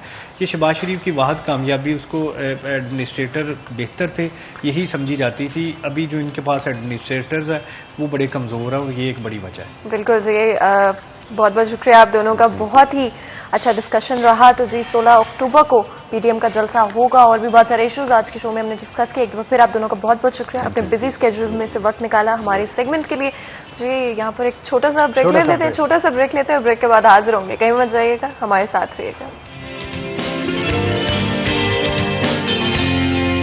तो फिर आपको खुशामदीद कहते हैं। तो जी आपको पता है कि अब वक्त है हमारे नेक्स्ट सेगमेंट का, जिसके अंदर अगेन हमने बहुत ही खास मेहमान अपने स्टूडियो में इनवाइट किए। लेकिन इससे पहले हनान के मैं गेस्ट की तरफ जाऊं, I think it's very important कि हम कुछ चीज़ों के हवाले से बात करें। जैसे जैसे सर्दियां करीब आती जाती हैं वैसे ही मूड तब्दील होता जाता है, और जब मूड बदलता है आपका तो हर रोज़ शाम को दिल करता है कि आप कुछ वक्त बाहर गुजारें, चाहे वॉक करें या अपनी फैमिली के साथ, फ्रेंड्स के साथ कुछ वक्त गुजारें। स्पेशली जब मौसम अच्छा हो तो वैसे ही मूड जो है वो खुशगवार होना शुरू हो जाता है। लेकिन अकेले जब बैठे होते हैं और कुछ सोच रहे होते हैं तो एक कप चाय का हमेशा कॉम्प्लीमेंट करता है आपकी ओवरऑल इन्वायरमेंट को। और अगर चाय के हवाले से बात करें हनान, तो इट्स वेरी इंपॉर्टेंट कि चाय जो हो वो राइट ब्लेंड हो आपके लिए, आपका साथ दे ना सिर्फ आपकी सोच में और आपके ख्यालात में, लेकिन जायका और खुशबू जो है वो बहुत अच्छी हो। अगर डियर टी के हवाले से बात करें तो डियर टी बनाने वालों का दावा है कि उनकी चाय बेहतरीन बागात से टी लीव्स चुनकर बनाई जाती है, और इसकी सैम्पलिंग कोई आम लोग नहीं करते, या सैम्पलिंग के लिए उन्होंने स्पेशल लोग नहीं रखे हुए, बल्कि एक्चुअली में जो कंपनी के ओनर्स हैं, बिहाइंड द सीन्स जो काम करते हैं, जिनकी सारी मेहनत है, वो लोग खुद बैठकर इस चाय को सैम्पल करते हैं। तो मेक श्योर कि आप लोगों को टेस्ट के हवाले से, खुशबू के हवाले से, जो ब्लेंड है उस हवाले से कोई भी कंप्लेंट्स का ना सामना करना पड़े। और हनान यहाँ तक बात है कि डियर टी बनाने वालों का कहना है कि अगर आप उनकी चाय खरीदते हैं तो वो ये दावा करते हैं कि आप बार बार वापस आएंगे डियर टी खरीदने के लिए, और इसमें कोई शक वाली बात नहीं है। और इवन उनका तो यहाँ तक कहना है कि आपको नहीं, ऐसा हो ही नहीं सकता है कि आप लोगों को पसंद नहीं आए। तो डियर टी बनाने वालों का दावा है कि आपकी सेहत के लिए, आपकी इम्यूनिटी के लिए चाय बेहतरीन है। और डियर टी हो, आप हो और खुशगवार मौसम हो, इससे ज़्यादा कोई इंसान क्या चाह सकता है ना। इवन आजकल मेरा बड़ा दिल कर रहा होता है कि कोई शाम को आपके पास एक चाय का कप हो, कोई मज़ेदार से स्नैक्स आपके पास पड़े हुए हों। और जैसे कि डियर टी वालों का जो दावा है उस हवाले से तो मुझे लग रहा है कि definitely it's worth trying it out. Nearest stores पर अवेलेबल होगी डियर टी, जहाँ पर जाकर आप इजीली इसको खरीद सकते हैं। और आपकी जो नेक्स्ट शाम को बैठकर गप्पे होंगी उसमें आपका साथ लाजमी तौर पर। बिल्कुल, काफी दिनों बाद आज मुलाकात हुई है, तो मेरा ख्याल शाम की चाय पे एक मीटिंग जो है वो रखनी चाहिए। तो बिल्कुल जी, हम तो आज डियर टी की एक किटी पार्टी छोटी सी रखते हैं, तो आप भी अपने घरों में रखें। और खासतौर पे इनका अपने सार्फिन के लिए पैगाम है कि अक्सर औकात जो डिमांड्स होते हैं वो सार्फिन की तरफ से होती हैं, लेकिन डियर टी बनाने वालों का भी ये कहना है कि अगर आपको चाय ये पसंद नहीं आती तो आप दोबारा इसे चाहे ना खरीदिएगा, लेकिन एक बार टेस्ट ज़रूर कीजिएगा ताकि आपको पता चल सके कि कितने मुनफरिद अंदाज से खुशबू, टेक्सचर, टेस्ट इसका कैसा है जो कि तैयार किया जाता है अपने सार्फिन की इनकी जान से। तो आगे बढ़ते हैं जनाब। चाय तो चाय, लेकिन इसके साथ साथ पकवान भी ज़बरदस्त होने चाहिए। तो घरों के अंदर मुख्तलिफ पकवानों का अहतमाम भी किया जाता है। उसके लिए खास तौर पर ऑयल जो होता है या घी जो होता है वो एक इंपॉर्टेंट फैक्टर होता है। तो यहाँ पर मैं लाजमी तौर पर मैंशन करना चाहूँगा गोल्डन कुकिंग ऑयल और गोल्डन वेजिटेबल घी के हवाले से, क्योंकि गोल्डन कुकिंग ऑयल बनाने वालों का ये कहना है कि इसे अफजाने सेहत के असूलों के मुताबिक कुदरती अज्जा के साथ डबल ऑटोमेटिक प्लांट के ऊपर तैयार किया जाता है, जिसका मकसद ये होता है कि आपके खानों की लज्जत को चार चांद लगाए जाएं। यही नहीं, इसके साथ साथ इसके अंदर विटामिन का ब्लेंड भी मौजूद है, जिसके अंदर विटामिन ए, विटामिन डी और विटामिन ई भी मौजूद है। अगर आप चाहते हैं कि आपके खानों की लज्जत को चार चांद लगें, लेकिन इसके साथ साथ आपकी सेहत पे भी मुस्बत असरात पड़े, तो आपको बाजार में जाके सबसे पहले इंतखाब करना होगा गोल्डन कुकिंग ऑयल और गोल्डन वेजिटेबल घी का, ताकि आपके खानों की लज्जत को चार चांद लग सकें। और ख़ास तौर पे आज बहुत ही इम्पॉर्टेंट मेहमान भी होंगे जिन्होंने हमें ज्वाइन करना होगा, और ख़वातीन के लिए ये बहुत इंपॉर्टेंट सेगमेंट होगा। बहुत सारी ख़वातीन जो घरों के अंदर बैठी हैं, हमारा टीवी देख रही हैं, चैनल देख रही हैं, जिन्होंने अभी अभी ट्यून अप किया, उनके लिए भी मैं पैगाम देना चाहूँगा कि आपकी स्क्रीन के ऊपर नंबर दिया जाएगा, बहुत सारी क्यूरीज आपकी ब्यूटी के हवाले से जो आप करना चाहते हैं आज के शो के अंदर कॉल करके कर सकते हैं कोई भी सवाल। तो मेरा ख्याल है फातिमा इस हवाले से बेहतर बता सकती हैं। फातिमा क्या कहेंगी? हनान, मुझे लग रहा है कि शायद आप बेहतर बता सकते हैं, क्योंकि अभी ब्रेक में हनान मुझे बता रहे थे कि हनान स्किन के हवाले से जो है बहुत कॉन्शियस है और बहुत सारी स्किन ट्रीटमेंट्स डिफरेंट तरह की एक्चुअली में ट्राई आउट कर चुके हैं और मैं इवन ट्राई आउट कर चुकी हूँ। लेकिन परफेक्ट आपकी स्किन के लिए क्या ट्रीटमेंट है जो आपको चाहिए होगी, आई थिंक ये बात बेहतर तरीके से स्किन एक्सपर्ट्स बता सकते हैं और ब्यूटिशियंस जो हैं वो बता सकती है कि अगर आपके डिफरेंट मसाइल है, अगर आप चाह रहे हैं जी कि कोई फंक्शन आ रहा है, आप फ्रेश स्किन चाह रहे हैं, या आप चाह रहे हैं कि स्किन टाइटनिंग जो है आप करवा सकते हो, या कलर के हवाले से आप ब्राइटनिंग चाह रहे हैं, या थोड़ा सा ग्लो आप अपनी स्किन में लाना चाह रहे हैं, तो ऑफकोर्स इसके लिए बहुत सारी ट्रीटमेंट्स होती हैं।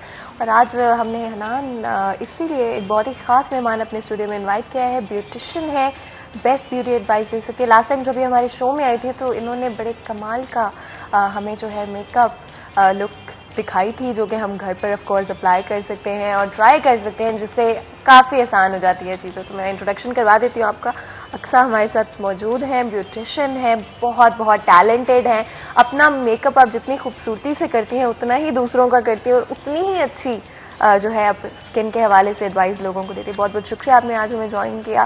कैसी है आप अक्सा? मैं बिल्कुल ठीक। मैं बहुत एक्साइटेड हूँ कि आप दोबारा हमें ज्वाइन कर रही हैं हमारे शो में, क्योंकि हमेशा स्किन और ब्यूटी रिलेटेड जो इश्यूज होते हैं खवातीन को स्पेशली, और ये जो मौसम है इसमें ज़्यादा कंसर्न्स होना शुरू हो जाते हैं। इसमें ये होता है कि मुझे भी इस बात की खुशी है कि मैं बता पाऊंगी यहाँ पे कि जो है आपने अपनी स्किन को किस तरह से ट्रीट कर सकते हैं, क्योंकि ज़्यादातर ये होता है कि लेडीज़ को पता ही नहीं होता कि उनकी स्किन प्रॉब्लम क्या है, उसे डील कैसे करना है, जिसकी वजह से स्किन प्रॉब्लम ज़्यादा जो है वो बढ़ जाती है। बिल्कुल, और सिर्फ खवातीन को नहीं, एक्चुअली मेल्स को भी नहीं पता होते। तो अक्सर क्या चीज़ है जो कि हमारी ब्यूटी रूटीन्स में या हमारी जो स्किन रूटीन है डेली, उसमें क्या चेंज होना चाहिए? बदल रहा है मौसम और बड़े अजीब अजीब तरह की ड्राइनेस हो रही है, स्किन का जो टेक्सचर है वो खराब हो रहा है, क्या रूटीन में चेंज लाना? इसमें यह है एक तो आप अपनी स्किन के लिहाज से, मैंने पहले भी बताया था कि हम लोग मेकअप जो है वो डेली बेसिस पे करते हैं, लेकिन उसके बाद अपनी स्किन को जो है ना हम देखते नहीं है कि हमने उसको कैसे नीट करना है।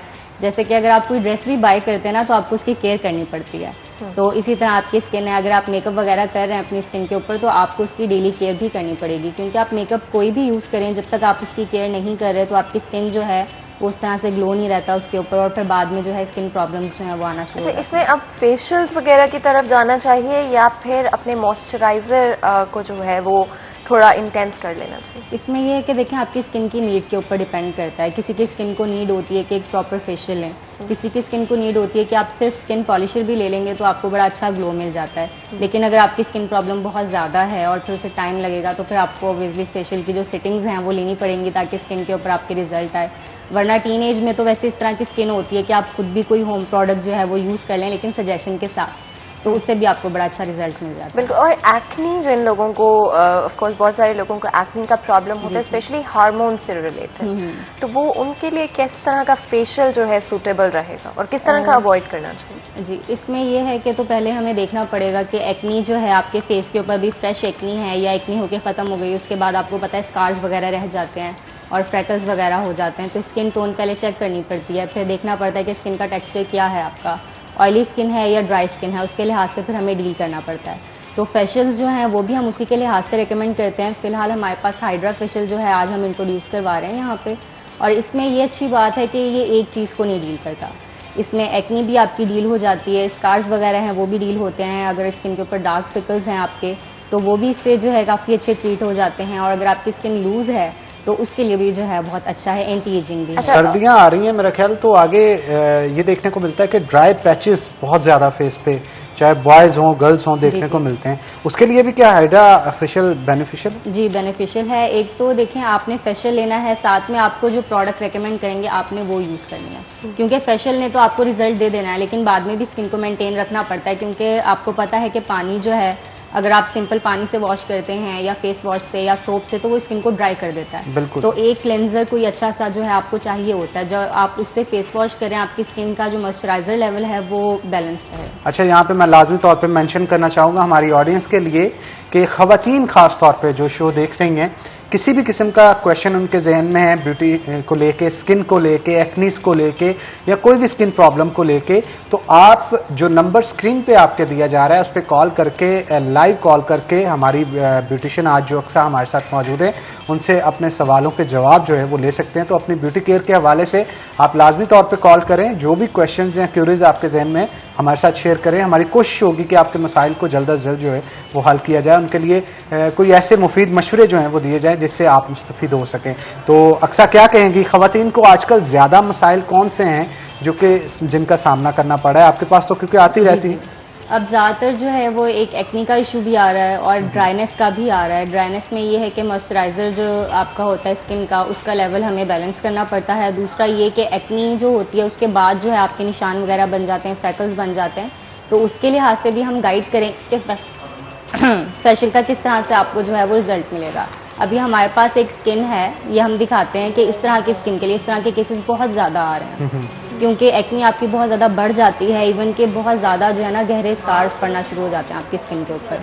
तो उसको हमने डील करके चलना है कि किस तरह सिटिंग्स में आपको रिजल्ट मिलेगा। डार्क सर्कल्स की भी आपने बात की, अक्सर बहुत बड़ा इशू है, आई थिंक मोस्ट लोगों को आज की जिंदगी में फेस करना पड़ता है जी। उसका किस तरह से, हाइड्रा फेशियल से किस तरह से कवर हो जाता है? हम इसके अंदर ना टूल्स हैं हमारे पास काफ़ी ज़्यादा, जो कि हर चीज़ को डील करते हैं। इसके अंदर तकरीबन 7 to 8 टूल्स हैं जो कि स्किन के लिहाज से जो भी प्रॉब्लम है उसको डील करेंगे।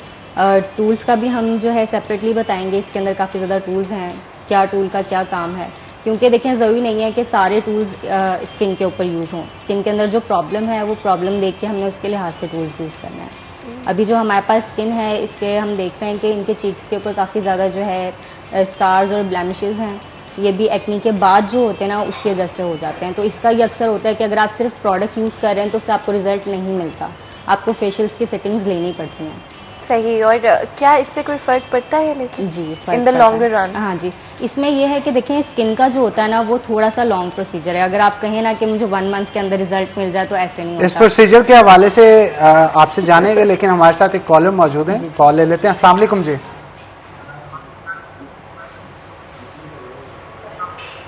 जी वालेकुम। जी खुशाब से हमारे साथ कॉलर हैं। जी मैडम पूछिएगा, क्या सवाल करना चाहती हैं आप? आवाज आ रही है आपको? जी आवाज मुझे। जी जी पूछें, क्या पूछेंगे? मैडम आप काइंडली अपने टीवी का वॉल्यूम कम करें ताकि आपको हमारी और हमें आपकी आवाज सुन सके।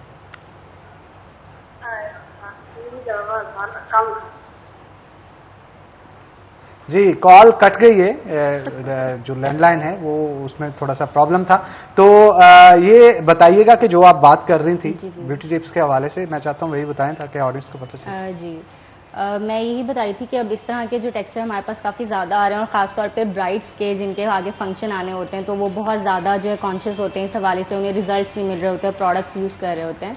तो हम लोग उसी तरह स्किन के लिहाज से पहले स्किन चेक करते हैं उनकी और उसके लिहाज से उनको जो है वो गाइड करते हैं प्रोडक्ट के साथ और फेशियल के साथ कि फेशियल की आपको कितनी सिटिंग्स लेनी पड़ेंगी।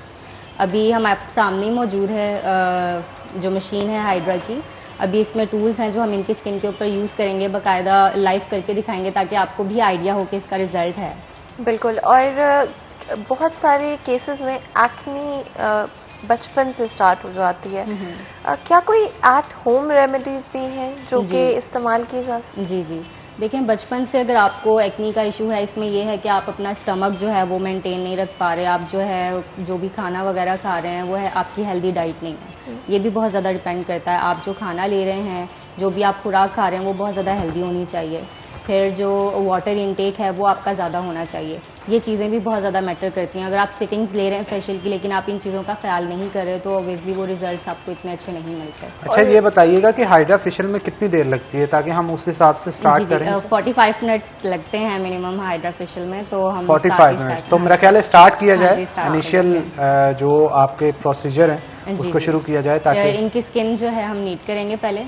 क्योंकि अगर आपकी स्किन के ऊपर कोई भी मेकअप वगैरह हुआ हुआ या डस्ट है तो वो पहले नीट करके उसके बाद हमने नेक्स्ट प्रोसीजर बिल्कुल, यानी कि स्किन जो बेस है वो बिल्कुल आपको क्लियर नीट होनी चाहिए आपकी स्किन। और इसके बाद जहाँ तक मुझे पता है, and correct me if I am wrong, कि extraction is a very important part. जो डर्ट और डिफरेंट ऑयल्स आपकी स्किन में एक्यूमुलेट हो जाते हैं, वो प्रोसेस किस तरह से काम? इसमें यह है कि जो हम लोग इसके अंदर हाइड्रा का टूल यूज करेंगे, उसके अंदर यह है कि वो जितना भी आपका सीबम होता है या डस्ट होती है वो सारा एक्सट्रैक्ट कर लेता है और स्किन को हाइड्रेट भी रखता है, क्योंकि इसके अंदर सीरम्स यूज हो रहे हैं स्किन के लिहाज से। वाइटनिंग का इसके अंदर सीरम भी यूज हो रहा है, अगर एक्नी का इशू है उसके सीरम्स भी हम लोग साथ में यूज करेंगे, और अगर एंटी एजिंग का इशू है तो उसके भी सीरम यूज होंगे।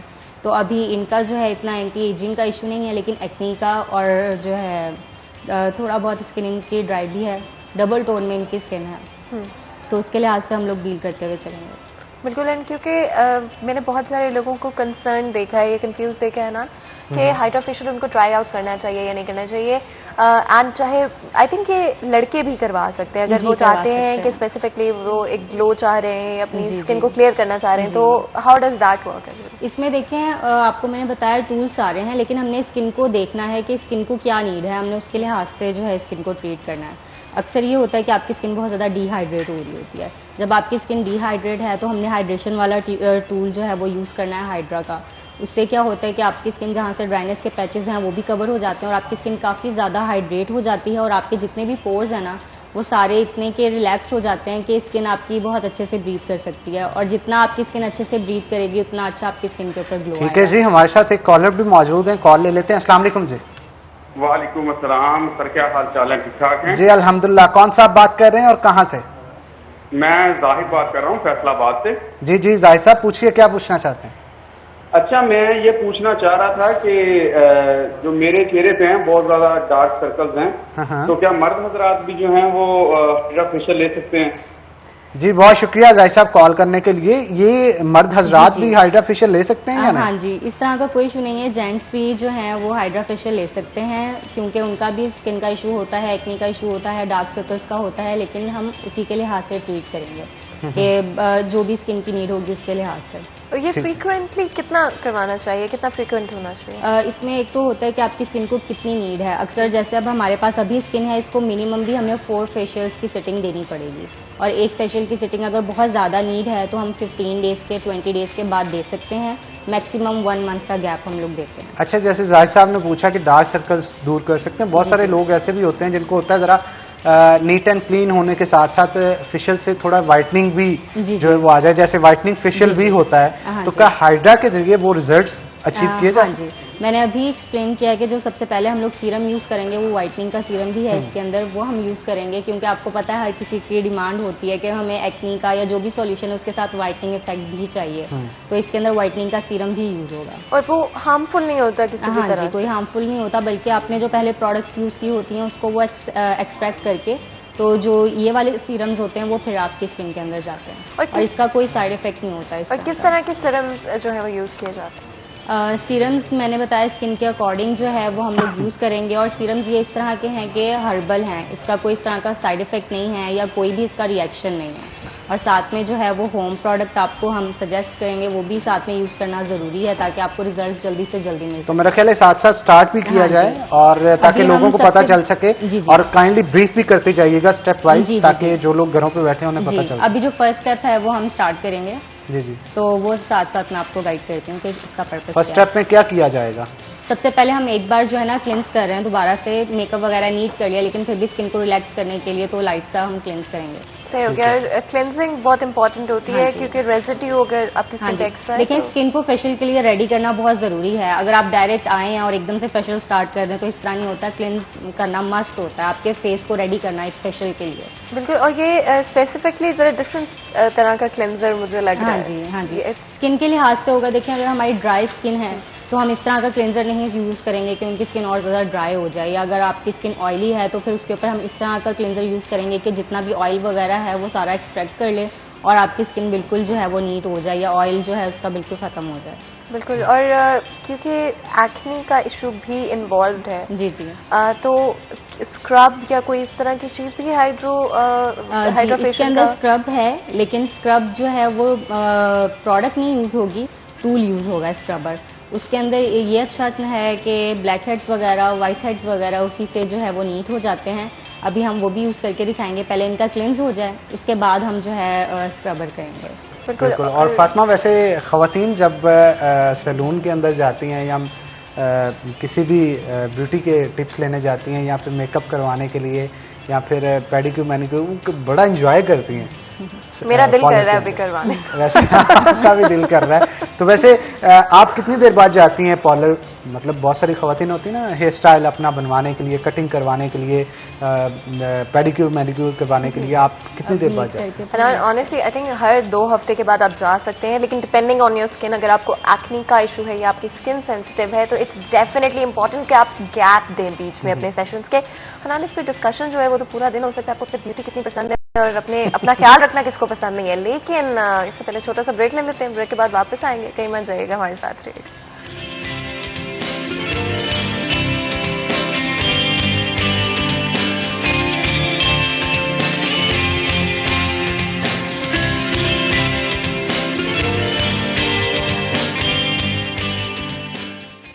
कंट्री प्लस बिरयानी मसाला सिर्फ कंट्री प्लस बिरयानी मसाले की रेसिपी में है 18 मसालों का परफेक्ट प्लान। बस डालिए, मिलाइए और मजेदार बिरयानी तैयार। कंट्री प्लस बिरयानी मसाला, कुछ खास है आपके लिए।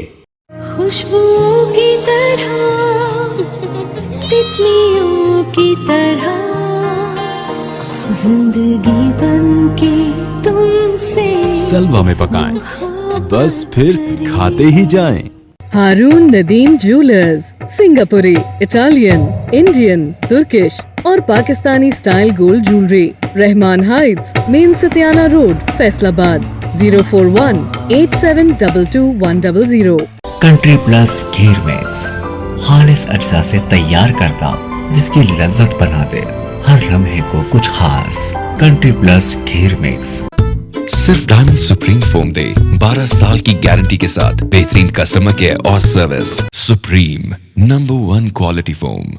ये एक ऐप है, इसको डाउनलोड करो, उसके बाद फूड स्टेट उसे जो मर्जी खाना पीना मंगवाओ, बाबा हर जगह पे आता है। फूड स्टेट सब मिलता है।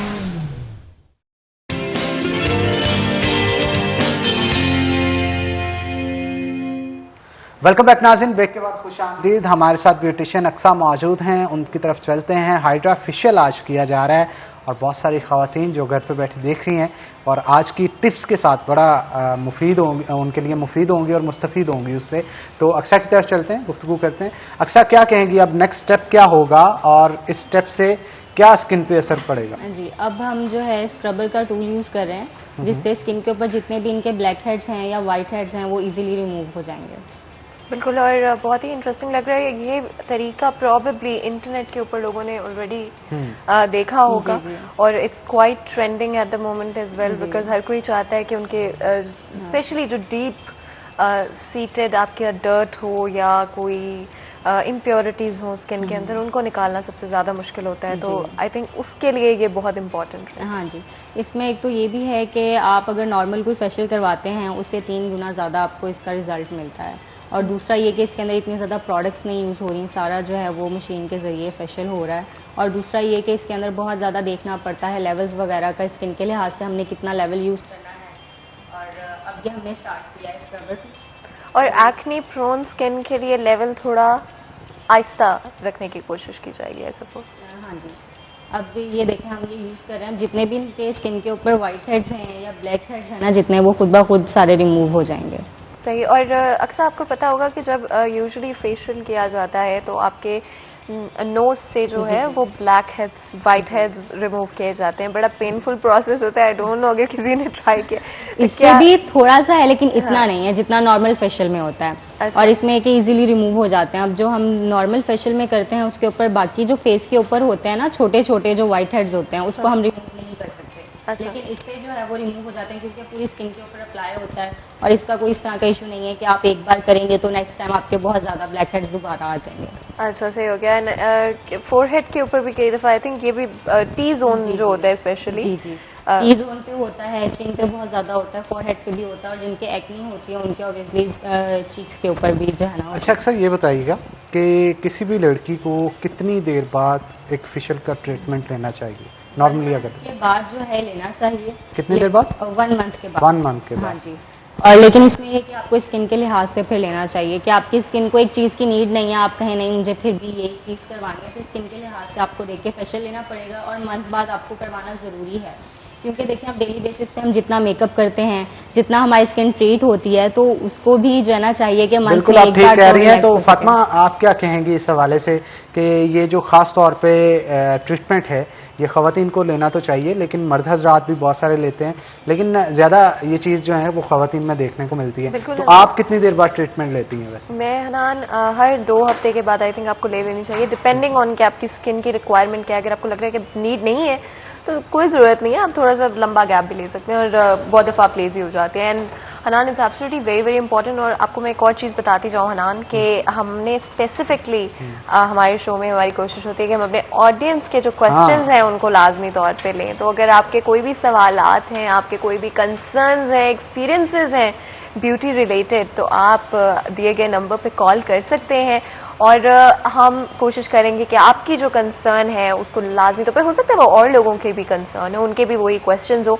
जिससे बड़ा ज़रूरी होता है हनान के हमारी ऑडियंस जो है उनकी कंसर्न्स नंबर 1 प्रायोरिटी पर है। और अक्सर से हनान मेरे तो बहुत सारे सवाल आते हैं, स्पेशली क्योंकि मेल्स की भी वही ऑलमोस्ट स्किन कंसर्न्स हैं जो कि फीमेल्स की होती है। तो अक्सर मेल्स की अगर बात करें, क्या उनकी स्किन को भी उसी तरह से रिक्वायरमेंट होती है या ज़्यादा होती है कंपैरेटिवली? जो मेल्स की होती है उनकी स्किन को थोड़ी ज़्यादा रिक्वायरमेंट होती है, क्योंकि उन्होंने जो है एक जो फीमेल है उसने फिर भी इतना बाहर नहीं रहना होता जितना मेल ने रहना होता है, तो उनकी स्किन हार्ड भी ज़्यादा होती है और स्किन को नीड भी ज़्यादा होती है और ट्रीट भी थोड़ा ज़्यादा करना पड़ता है एक फीमेल की स्किन की निस्बत। और एक्सपोजर क्योंकि उनका ज़्यादा बाहर का होता है और वो डर्ट और ज़्यादा स्किन एक्यूमुलेट कर लेती है, तो इससे ज़रूरी होता है कि वो ज़्यादा फ्रीक्वेंटली ट्रीटमेंट से अगर तो वो स्किन की केयर करने की कोशिश करें, क्योंकि स्किन को नीड है। क्योंकि आपको पता है डल भी बहुत ज़्यादा जल्दी हो जाती है। अक्सर आपने देखा होगा कि आपका कोई पार्ट टैन हो रहा होता है और कोई पार्ट जो है बहुत ज़्यादा फेयर लग रहा होता है, तो इसलिए उनको ज़्यादा नीड होती है क्योंकि बहुत ज़्यादा जो है बाहर रहते हैं। अभी कौन सा स्टेप अप्लाई किया अच्छा, अब हम जो है ये इनका स्टेप अप्लाई कर रहे हैं, ये एंटी एजिंग के लिए है। जैसे कि आपने देखा होगा कि जब हमारी एज 40 प्लस के लिए, हाँ जी, जब 40 प्लस चले जाते हैं तो हमारी आइज़ के पास से, चिन के पास से लाफ लाइन्स पड़ना शुरू हो जाती हैं, आइज़ जो हैं उसके पास से भी स्किन हमारी लूज होना शुरू हो जाती है, तो ये उसके लिए है। अब देखें जहाँ से ज़रूरत होगी वहाँ से हमने ऊपर करके करना है। इनको हल्की सी नीड है, इतनी ज़्यादा नीड नहीं है, लेकिन ये कि जब आपको फील हो कि मेरी स्किन लूज होना शुरू हो गई है तो आप फ़ौरन ही ट्रीटमेंट्स लेना शुरू कर दें। ये नहीं कि आप वेट नहीं करें कि मेरी स्किन जो है सही से लूज हो जाए उसके बाद मैं ट्रीटमेंट्स लूँ। और अक्सर रेटिनल कहा जाता है कि एंटी एजिंग प्रॉपर्टीज उसमें होती हैं, कितनी सच्चाई है? और कहते हैं कि अर्ली 20s से आप लगाना शुरू कर दें और उससे आपकी ओवरऑल जो एजिंग है वो स्लो डाउन हो जाती है। हाँ जी, स्लो डाउन हो जाती है, क्योंकि देखिए ये एक प्रोसेस है। अगर हम अपनी स्किन को हाइड्रेट नहीं रखते हैं और कोई एंटी एजिंग इस तरह के प्रोडक्ट नहीं यूज़ करते हैं तो स्किन बहुत ज़्यादा जल्दी लूज होना शुरू हो जाती है, क्योंकि ड्राइनेस भी बहुत बड़ा इशू है। अगर आपकी स्किन ड्राई रहेगी वो उतनी जल्दी ही लूज होगी, वो बेजान हो जाएगी, उसके अंदर ना ग्लो होगा और वो स्किन उतनी ज़्यादा ही जल्दी लूज होगी। जिस तरह फेस का है उसी तरह हैंड्स का भी है आपका, कि हैंड्स की भी स्किन अक्सर हमने देखी है कि अक्सर फेस की केयर कर रहे होते हैं लेकिन हाथों की इतनी केयर नहीं करते, तो आपकी हैंड्स की स्किन जो है वो लूज होना शुरू हो जाती है और फेस की स्किन फ्रेश। अच्छा, अब ये हाथों की स्किन को किस तरह से आप रख सकते हैं? और मैनीक्योर पेडिक्योर है इसके लिए वो, क्योंकि देखें जो फेशियल लेता है हमसे वो मैनीक्योर पेडिक्योर भी लाजमी लेता है। जिस तरह चेहरा जो है वो आपका एक स्किन का पार्ट है जो स्पेशल है, उसको नीड है एक प्रोसेस की, उसी तरह आपके हाथों को और पाँव को भी नीड है। बिल्कुल। और इसके अलावा कोई स्पेसिफिक क्रीम्स या कुछ इस तरह से भी है जो अगर आप अपने हैंड्स और जी सजेस्ट करते हैं वो भी कि आपकी स्किन का क्या है। अक्सर ये होता है कि नकल्स जो हैं वो डार्क हुए हुए होते हैं, अक्सर होता है कि किसी की बहुत ज़्यादा ड्राई स्किन हो रही होती है, तो उसके लिहाज से रेकमेंड करते हैं होम यूज़ के लिए। अच्छा, चेहरे की झुर्रियाँ और हाथ पाँव की झुर्रियों को किस तरह से ख़त्म किया जा सकता है, उसके लिए आप क्या रिकमेंड करेंगे? क्या कोई मसाज लेना चाहिए या फिर फेशियल से ही उसे ट्रीट किया जा सकता है? फेशियल भी लेना चाहिए, साथ में जो आप होम प्रोडक्ट यूज़ कर रहे हैं वो आप ब्यूटिशियन से लिखवाएं कि मेरी स्किन के लिहाज से कौन सी अच्छी रहेगी, ताकि वो आपको मॉइस्चराइजर लेवल देख के गाइड करें कि आपने ये प्रोडक्ट यूज़ करनी है। क्योंकि देखें फेशियल ने तो अपना काम कर दिया, लेकिन घर पे भी आपको ध्यान रखना पड़ता है। डेली नीड होती है कि आप कोई इस तरह की क्रीम अप्लाई करें कि आपकी स्किन ड्राई ना हो। अक्सर लेडीज़ आपने देखा अगर घर के काम करती हैं तो उनको बर्तन वगैरह धोने होते हैं, कपड़े धोने होते हैं, तो हाथों की स्किन जो है ना वो ज़्यादा ट्रीट होती है और उनको बहुत ज़्यादा ज़रूरत होती है। बहुत सारी ख़वातीन ऐसी भी होती हैं ना जो ज़रा ब्यूटी कॉन्शियस होने के साथ साथ स्किन कॉन्शियस भी होती हैं और मेकअप अप्लाई करने के बाद एलर्जिक हो जाती हैं, एक्नीज बन जाती हैं, हाँ जी। या फिर पैचेस रेड कलर के बन जाते हैं, तो उससे किस तरह से बचा जाए? मतलब इसमें उसका भी तो देखिए- मन तो करता है ना मेकअप करने। जी जी जी, मेकअप आप जरूर करें, लेकिन मैंने आपको बोला है कि आपने सुबह मेकअप कर लिया, रात को आपने उसको अच्छे से रिमूव करना है। अगर आप रिमूव करके नहीं सोएंगे, ऑब्वियसली एक्नी का इशू आएगा, सीबम क्रिएट होगा, वही बेस जो वही मेकअप है वो आपके पोर्स के अंदर स्टक हो जाएगा। जब वो स्टक हो जाएगा, वो सीबम क्रिएट होना शुरू हो जाता है, एक्नी का इशू होता है। आपने एक तो ये चीज का ध्यान रखना है, दूसरा अपनी डाइट का ध्यान रखना है, वाटर इनटेक का ध्यान रखना है, और आपकी स्किन को अगर नीट है, क्योंकि मैंने बोला कि अगर आप डेली बेसिस पे मेकअप यूज करते हैं। अच्छा, ये अब हाइड्रा का टूल स्टार्ट होने लगा है। अब इसने देखें जो है ना, सक कर लेना है जितने भी आपके स्किन के ऊपर डर्ट है, और जो इसके अंदर सीरम है वो आपकी स्किन के अंदर चला जाएगा सेकेंड लेयर तक। और ये पर्सनली मेरा फेवरेट स्टेप है एक्चुअली, बिकॉज मैंने बहुत ट्रेंड करता हुआ देखा है इसको जी, जी। सोशल मीडिया जी, के जी। ऊपर, एंड स्पेसिफिकली ये डर्ट को निकालने के लिए। डर्ट को भी निकाल रहा है, साथ में स्किन को हाइड्रेट भी कर रहा है, क्योंकि देखिए इसके अंदर सीरम, वाटर दोनों चीजें मिक्स हैं जो कि अभी यूज हो रही हैं इनकी स्किन के ऊपर। वो बिल्कुल भी स्किन को ड्राई नहीं करेगा, और जितने भी इनके स्किन के ऊपर ब्लैक हेड्स हैं, व्हाइट हेड्स हैं, डर्ट है, सीबम भी निकल आता है। क्योंकि अगर हम क्लोज करें ना, तो हम देखेंगे कि उसके अंदर जितना भी इनका स्किन का डर्ट है ना, वो सारा उसके अंदर जा रहा है। अच्छा से हो गया। एंड हाँ हनान, आई थिंक स्पेशली आजकल तो ये बहुत ही इंपॉर्टेंट होता है। आप टैन के हवाले से भी बता रही थी, किस तरह से अवॉइड किया जा सकता है कि वो जो टैन लाइंस आपके बन जाती हैं? कोई तरीका है जिससे टैन लाइन से बचा जा सकता है? हाँ जी, इसमें यह है कि आप सन ब्लॉक वो लाजमी यूज करें, और जो है एक मिनट इनका भी। अच्छा, नेक्स्ट स्टेप क्या होगा जी? नेक्स्ट स्टेप जो है हम कूलिंग का करने लगे हैं। इनके हमने हाइड्रा का इनका जो है वो टूल यूज कर लिया। नॉर्मली हम थोड़ा सा ज्यादा टाइम देते हैं, लेकिन हमने अभी कम टाइम दिया है क्योंकि टाइम कम है। इसके बाद कूलिंग का ये हमारे पास टूल है। वैसे नॉर्मली अगर फेशियल किया जाए तो उसके अंदर कूलिंग जेल यूज होती है, लेकिन ये कूलिंग टूल है। आपकी स्किन जो है वो थोड़ा सा हीटअप हो गई है, तो उसको कूल करने के लिए जहाँ से स्किन रेड हो गई है आपकी, वो हम यूज करेंगे वहाँ पे। बिल्कुल, और उससे थोड़ा सा नमिंग इफेक्ट भी होता है अगर आपकी स्किन इरिटेट हो गई है, या जिस तरह से एक्ने के लिए स्पेशली। अक्सर ये होता है कि किसी को फेशियल का जो है फौरन ही कोई साइड इफेक्ट आ जाता है, या फौरन से रेडनेस हो जाती है, तो उससे बहुत अच्छी कंट्रोल हो जाती है। और वैसे भी किसी अगर तरह की सेंसिटिव स्किन हो तो उसको वो कंट्रोल कर लेता है। आइसिंग फेस पे की जाए ना, मतलब ये तो वैसे भी इसे जरा ठंडा किया जा रहा है, स्किन हीटअप। आइसिंग भी फेस पे की जाए तो आपका स्किन बहुत ग्लो करने लग जाता है। और अक्सर ये भी होता है कि कोई एक्नी वगैरह का भी इशू है, या कोई रेडनेस वगैरह हो गई है, तो आप तब भी आइसिंग वगैरह कर सकते हैं। तो ये है कि अब आइसिंग आप एक कर रहे हैं, एक टूल जो है वो बड़ा आसान तरीका है, जो आपने एक टूल यूज कर लिया, बस आपने ऑन करनी है मशीन और साथ में हमने ये टूल यूज कर लिया। और इफेक्ट जो है कूलिंग इफेक्ट, उससे टाइटनिंग में भी फायदा हो जाता है। हाँ जी, स्किन टाइटनिंग में भी फायदा होता है। और अगर आपकी स्किन हीटअप वगैरह हुई है, या आपने फेशियल करवाया है, या आप जैसे हमने टूल यूज किया है, तो वो फौरन आपकी स्किन रिलैक्स हो जाती है और रेडनेस खत्म हो जाती है। बिल्कुल, आप ठीक कह रही हैं। इस पे मजीद भी गुफ्तगू करेंगे, लेकिन एक छोटी सी ब्रेक के बाद, क्योंकि ब्रेक का वक्त हो गया है, तो एक छोटी सी ब्रेक के बाद दोबारा हाजिर होते हैं। कहीं मत जाइएगा, हमारे साथ रहिएगा।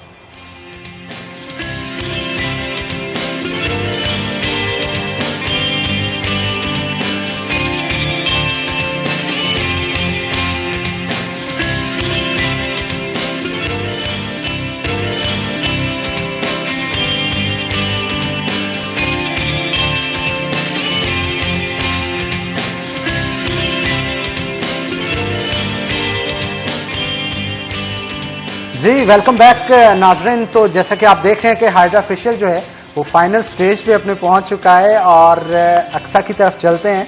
वैसे मैंने भी करवाया था शो के ऊपर ही हाइड्रा फेशियल, लेकिन ये स्टेप परफॉर्म नहीं हुआ था, तो मैं जानना चाहता हूँ ये क्या किया जा रहा है? ये हम लोग पील ऑफ मास्क यूज कर रहे हैं। जैसे हमने अभी डिस्कस किया था कि स्किन बहुत ज़्यादा ड्राई है, तो ड्राई स्किन के लिए पील ऑफ मास्क वो सबसे ज़्यादा बेस्ट है।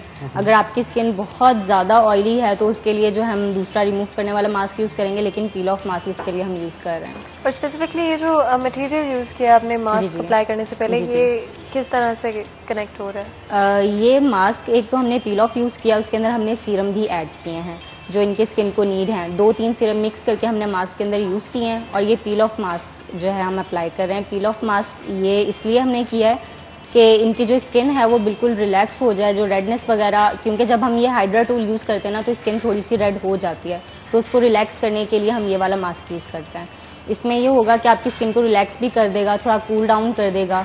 और इसके बाद हम दोबारा जो है हाइड्रा का मास्क भी अभी यूज़ करेंगे, अच्छा जी, मतलब ये काफ़ी सारे मास्क इस प्रोसीजर में इन्वॉल्व हैं। और हनान, अगर हमारी ऑडियंस में से कोई भी ख़वातीन या मर्द हज़रात चाहते हैं कि उनके कोई भी सवालात हैं, कंसर्न्स है या एक्सपीरियंसेस हैं जो कि आप शेयर करना चाहते हैं, तो नंबर आपकी स्क्रीन पर मौजूद होगा और आप कॉल कर सकते हैं, हमारे इस डिस्कशन का लाजमी तौर पर हिस्सा बन सकते हैं और अपने सवाल पूछ सकते हैं। क्योंकि बड़ा ज़रूरी होता है कि एक दफ़ा ऐसे होते हैं कि हमारे दिमाग में आ रहा होता है ये पूछना चाहिए और बाद में पता चलता है कि 10 और लोगों के माइंड में भी यही चल रहा होता है कि ये जो चीज़ है हम जानना चाहते हैं। तो इसे बड़ा ज़रूरी होता है। अक्सर मेकअप के हवाले से अगर बात करें, आई थिंक कुछ क्विक टिप्स जो है मॉर्निंग मेकअप के लिए, जो अपने ऑफिस जा रहे हो, स्कूल जा रहे हो, यूनिवर्सिटी जा रहे हो और 2 मिनटों के अंदर आप करना चाहते हो, तो उसके लिए क्या टिप्स देंगे?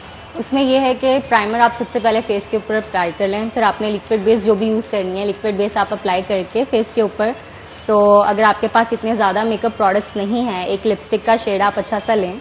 अगर आपके पास लिप टिंट है तो आप उसे भी यूज़ कर सकते हैं, लिप्स के ऊपर भी, अपने चीक्स के ऊपर भी हल्का सा ग्लो ब्लशन का आ जाएगा, आपके लिप्स के ऊपर जो है वो भी कलर आ जाएगा। और अगर आपको शौक है कि लाइनर जो है वो इन्हेंस हो मेरा, तो लाइनर यूज़ कर लें, वरना सिर्फ मस्कारा अगर आप लगाएंगे तो आपकी एक बड़ी अच्छी लुक आ जाती है। और ये तो हो गया जब आपके पास वक्त की कमी हो ना, लेकिन अगर आपका कोई प्लान्ड इवेंट है, कोई सेलिब्रेशंस हैं, कोई गेट टुगेदर्स हैं जिसके लिए आप तैयार होना चाह रहे हैं, तो I think one of the best options in town is Samina Singhar, जहां पर आप जा सकते हैं। पहले भी फैसलाबाद में इनकी 2 ब्रांचेस ऑलरेडी मौजूद थी, एक कोहिनूर में और साथ ही एक कैनाल रोड के ऊपर, लेकिन अब एक तीसरी ब्रांच भी हनान आ रही है इनकी, 10 डेज में ओपन हो रही है गुलबर्ग के अंदर। बिल्कुल आप ठीक कह रही हैं, लेकिन इसके साथ साथ मैं ये भी पूछना चाहूंगा कि कितनी देर अब रहेगी है और कितनी देर का प्रोसीजर है? मास्क का प्रोसीजर है, मास्क जो है हम दूसरा जो है वो भी यूज़ करेंगे, उसके अंदर जो है वेव्स हैं और साथ में लाइट्स हैं जो इनकी स्किन के लिए बहुत अच्छी हैं, जो हम यूज करेंगे। अभी आपको यूज करके दिखाते हैं। इन्हीं लाइट्स की हनान बात कर रहा था कि ये बड़ी डेंजरस। लेकिन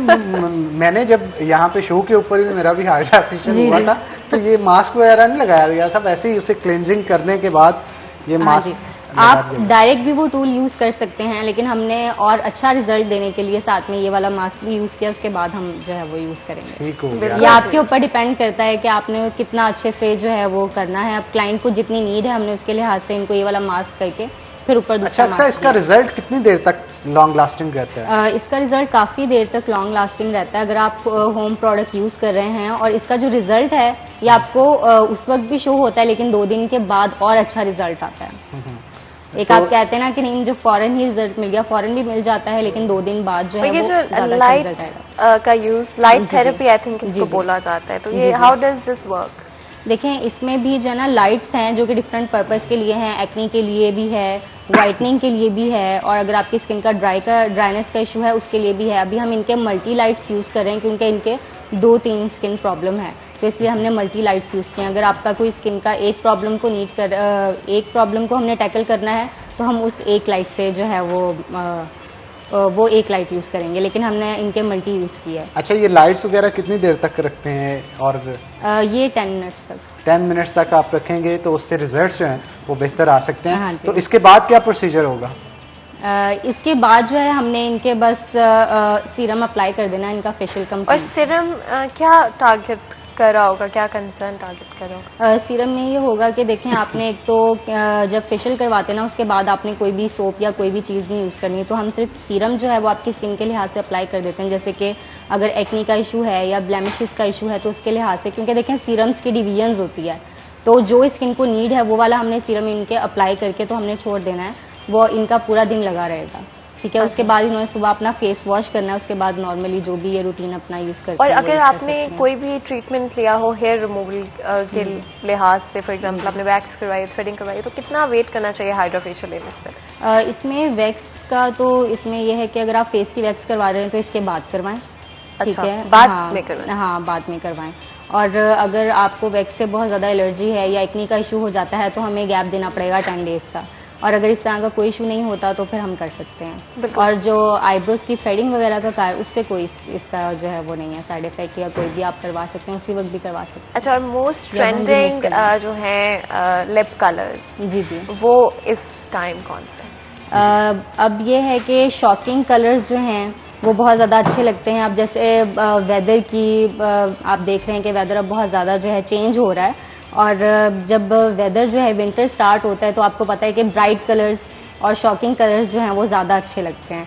तो शॉकिंग कलर्स में हम लोग पिंक में जा सकते हैं और रेड की टोन्स में जा सकते हैं। अब जो है ऑरेंज की टोन्स भी बड़ी अच्छी आ रही हैं, तो उसके अंदर भी जा सकते हैं। इसमें लिप टिंट भी मिल रहे हैं बड़े अच्छे। और वैसे फातिमा बड़ा अच्छा रिजल्ट निकला है, देखें आप काफी हद तक जो है वो फर्क पड़ा है। बिल्कुल हनान, रेडनेस भी दूर हो गई है और वाइटनिंग इफेक्ट भी आ रहा है। और दैट्स वेरी इंपॉर्टेंट। और जो redness I think in the middle हमें कुछ फील हो रही थी एक्ने के अराउंड, वो जब कूलिंग इफेक्ट के साथ और जब मास्क अप्लाई किया गया तो उससे उसको अभी हमने टाइम कम दिया, अगर हम और टाइम देते तो बिल्कुल इनकी स्किन जो है वो रिलैक्स हो जाती है। अच्छा, अब लास्ट स्टेप परफॉर्म किया जाएगा, सीरम लगाया जाएगा। हाँ जी, वो हमने अप्लाई करके छोड़ देना है इनके। ठीक है, सीरम कौन सा लगाया जाएगा और उसका काम क्या होता है? सीरम जो है इनका हम लोग वाइटनिंग और साथ में जो हमने इनके देखे हैं ब्लेमिशेस वगैरह हैं उसके लिए सीरम होगा, वो हमने इनके अप्लाई कर देना है। ठीक है, तो इससे क्या फायदा पहुंचेगा? मतलब आपकी स्किन वाइटनिंग के लिए होता है जी। एक तो आपकी स्किन जो है वो काफी ज्यादा ब्राइट हो जाएगी, दूसरा जो हमारे ब्लेमिशेस वगैरह हैं वो कम हो जाएंगे इनके। बिल्कुल, और क्योंकि थोड़ा बहुत इम्पोर्टेंट भी होता है कि आपकी ग्लो जो है बड़ा इम्पोर्टेंट होता है स्किन के लिए। एंड आई कैन ऑलरेडी सी कि काफी डिफरेंस है बिफोर एंड आफ्टर में, क्योंकि देखिए इसमें तो यूज ही सारे सीरम्स हो रहे हैं ना। हम कोई इस तरह की प्रोडक्ट नहीं यूज कर रहे, इसके अंदर स्क्रबिंग नहीं कर रहे हाथ के साथ, ना ही हम कोई इस तरह की चीज यूज कर रहे हैं। सीरम के साथ हमने सारा जो है इनका फेशियल किया है और जेल जो है हमने वो यूज की थी इनके जो है रिमूव करने के लिए ब्लैक हेड्स और व्हाइट हेड्स। अच्छा, why is this better than traditional facial? देखें मैंने अभी आपको बताया कि जो हम नॉर्मली फेशियल करते हैं ना, एक तो जब हम हाथ से फेशियल करते हैं हमारे हाथों में भी हीट होती है, ठीक है। अक्सर आपने देखा है कि आपकी स्किन बहुत ज़्यादा जल्दी हीट अप हो जाती है क्योंकि हाथों में भी हीट होती है, फेस से भी हीट निकल रही होती है और उसे जो है आपको काफ़ी ज़्यादा प्रोसेस तक करना पड़ता है, जिसकी वजह से स्किन जो है आपकी हीट अप हो जाती है। इसमें यह है कि आपकी स्किन हीट अप नहीं होती और जिस तरह से हम इसके अंदर से ब्लैक हेड और जो वाइट हेड्स हैं वो रिमूव होते हैं, वो नॉर्मली फेशियल में हम नहीं कर सकते। और उससे क्या होता है, अगर आप पिन यूज़ कर रहे हैं, जो एक ट्रेडिशनल फेशियल है ना उसके अंदर पिन यूज़ होती है, ठीक है, ब्लैक हेड्स पिन होती है। अगर आप उससे करते हैं ना तो अक्सर ये होता है कि आपके एक बार रिमूव हो गए, नेक्स्ट टाइम वो और ज़्यादा आ जाते हैं क्योंकि वो एक स्पेस रह जाती है। तो इसके अंदर ये होता है कि इस तरह का कोई इशू नहीं होता, आपकी स्किन बड़े अच्छे से जो है वो एक्सट्रैक्ट कर देती है जो भी आपके वाइट हेड्स ब्लैक हेड्स होते हैं, डस्ट होती है। तो नॉर्मल फेशियल में ये नहीं इस तरह से मुमकिन होता। और मुझे टाइटनिंग इफेक्ट जी बहुत विजिबली नजर आ रहा है। अब देखें नॉर्मली अगर आप फेशियल लेंगे ना उसके अंदर सिर्फ प्रोडक्ट है, आपको सिर्फ मसाज करना है और ये जो है आपको 3 गुना ज़्यादा अच्छा रिजल्ट दे रहा है, 3 गुना अपडेटेड रिजल्ट दे रहा है, तो ये इसका बेनिफिट है। बिल्कुल आप ठीक कह रही हैं। बहुत शुक्रिया अक्सा आज के शो में आने के लिए, बड़े मुफीद टिप्स दिए हैं और हम उम्मीद करते हैं हमारी ऑडियंस जो इस वक्त 41 ट्यून अप करके बैठी है देख रही है, उन्होंने बहुत सारी टिप्स आज के शो से ली होंगी। तो वंस अगेन आपका बहुत शुक्रिया। इसी के साथ नाज़रीन आज के प्रोग्राम से अपने मेज़बान हन्नान बुखारी और फातिमा नासिर को इजाजत दें। अपना बहुत बहुत ख्याल रखें, हम मिलेंगे आपसे अगली दफा। तब तक के लिए अल्लाह हाफ़िज़।